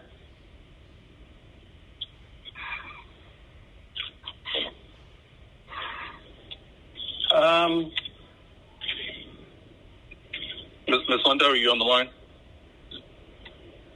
Oh, I apologize. I was muted. So, yes, I'm checking, Mr. Chair. For that, I apologize. Hi there, Chair Hillis. I believe within the resolution there appears to be a reference in the now therefore be it resolved that there are references to the individual entities and the zone within which they'll be placed. For instance,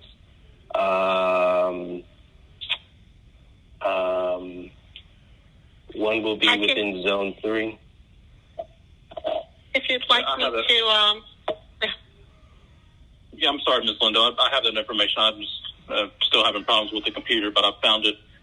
Deputy Chief Murphy, so it says, states S&W, Zone 1, Futo, Zone 2, South Metro, Zone 3, B&L, Zone 4, ATO, Zone 5, and Zone 6. Is that a change from the present? So there may be one or two that might have a different, but those are all the same vendors that we used the last time we had a contract. But as far as corresponding, I don't think there's much change, maybe about one or two, but I can't remember exactly which one went to each zone back then, but it's the same vendor. Okay.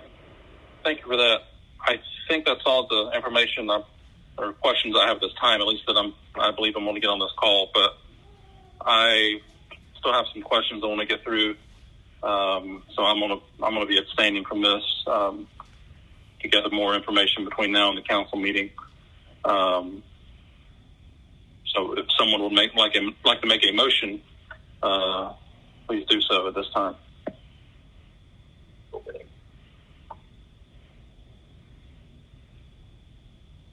Is there a motion?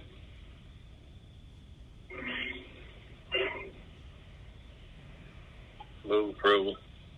We have a motion to approve by Councilmember Bond. Is there a second? Second by Boone. Second by Councilmember Boone. Please prepare the vote, Ms. Lindo. The vote is open, Mr. Chair.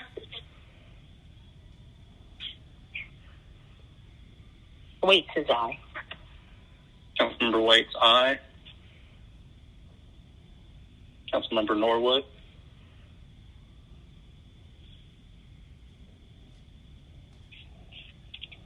Councilmember Norwood. Aye. Councilmember Norwood, aye. Councilmember Amos.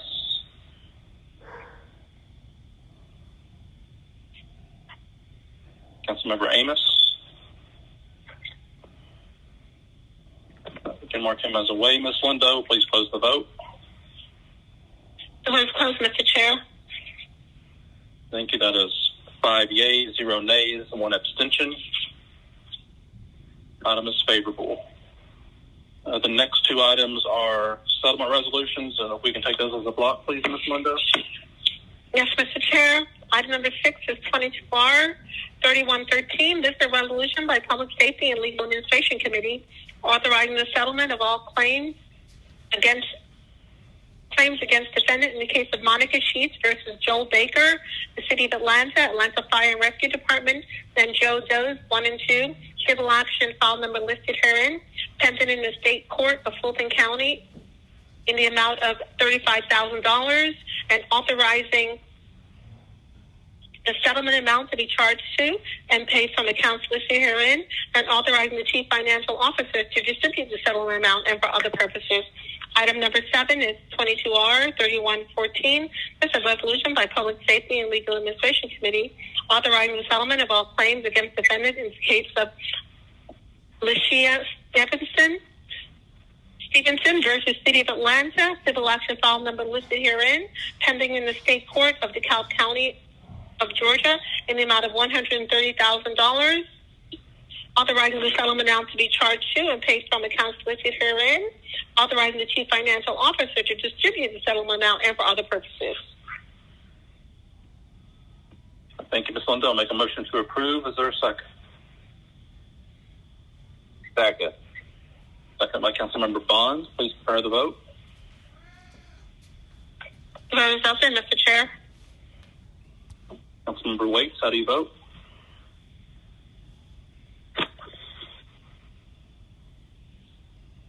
Councilmember Waits, how do you vote? Aye. Councilmember Waits, aye. Councilmember Boone, how do you vote? Yes.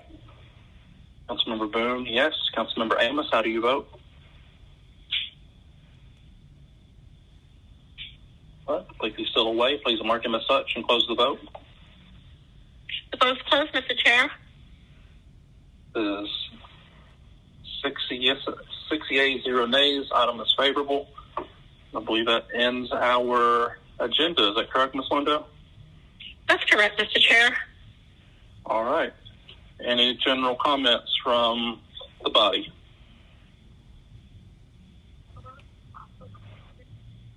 All right. Thank you all so much. I'll make a motion to adjourn. Is there a second? Second. Good meeting. Thank you, Councilmember Bond. By unanimous consent of members present, we are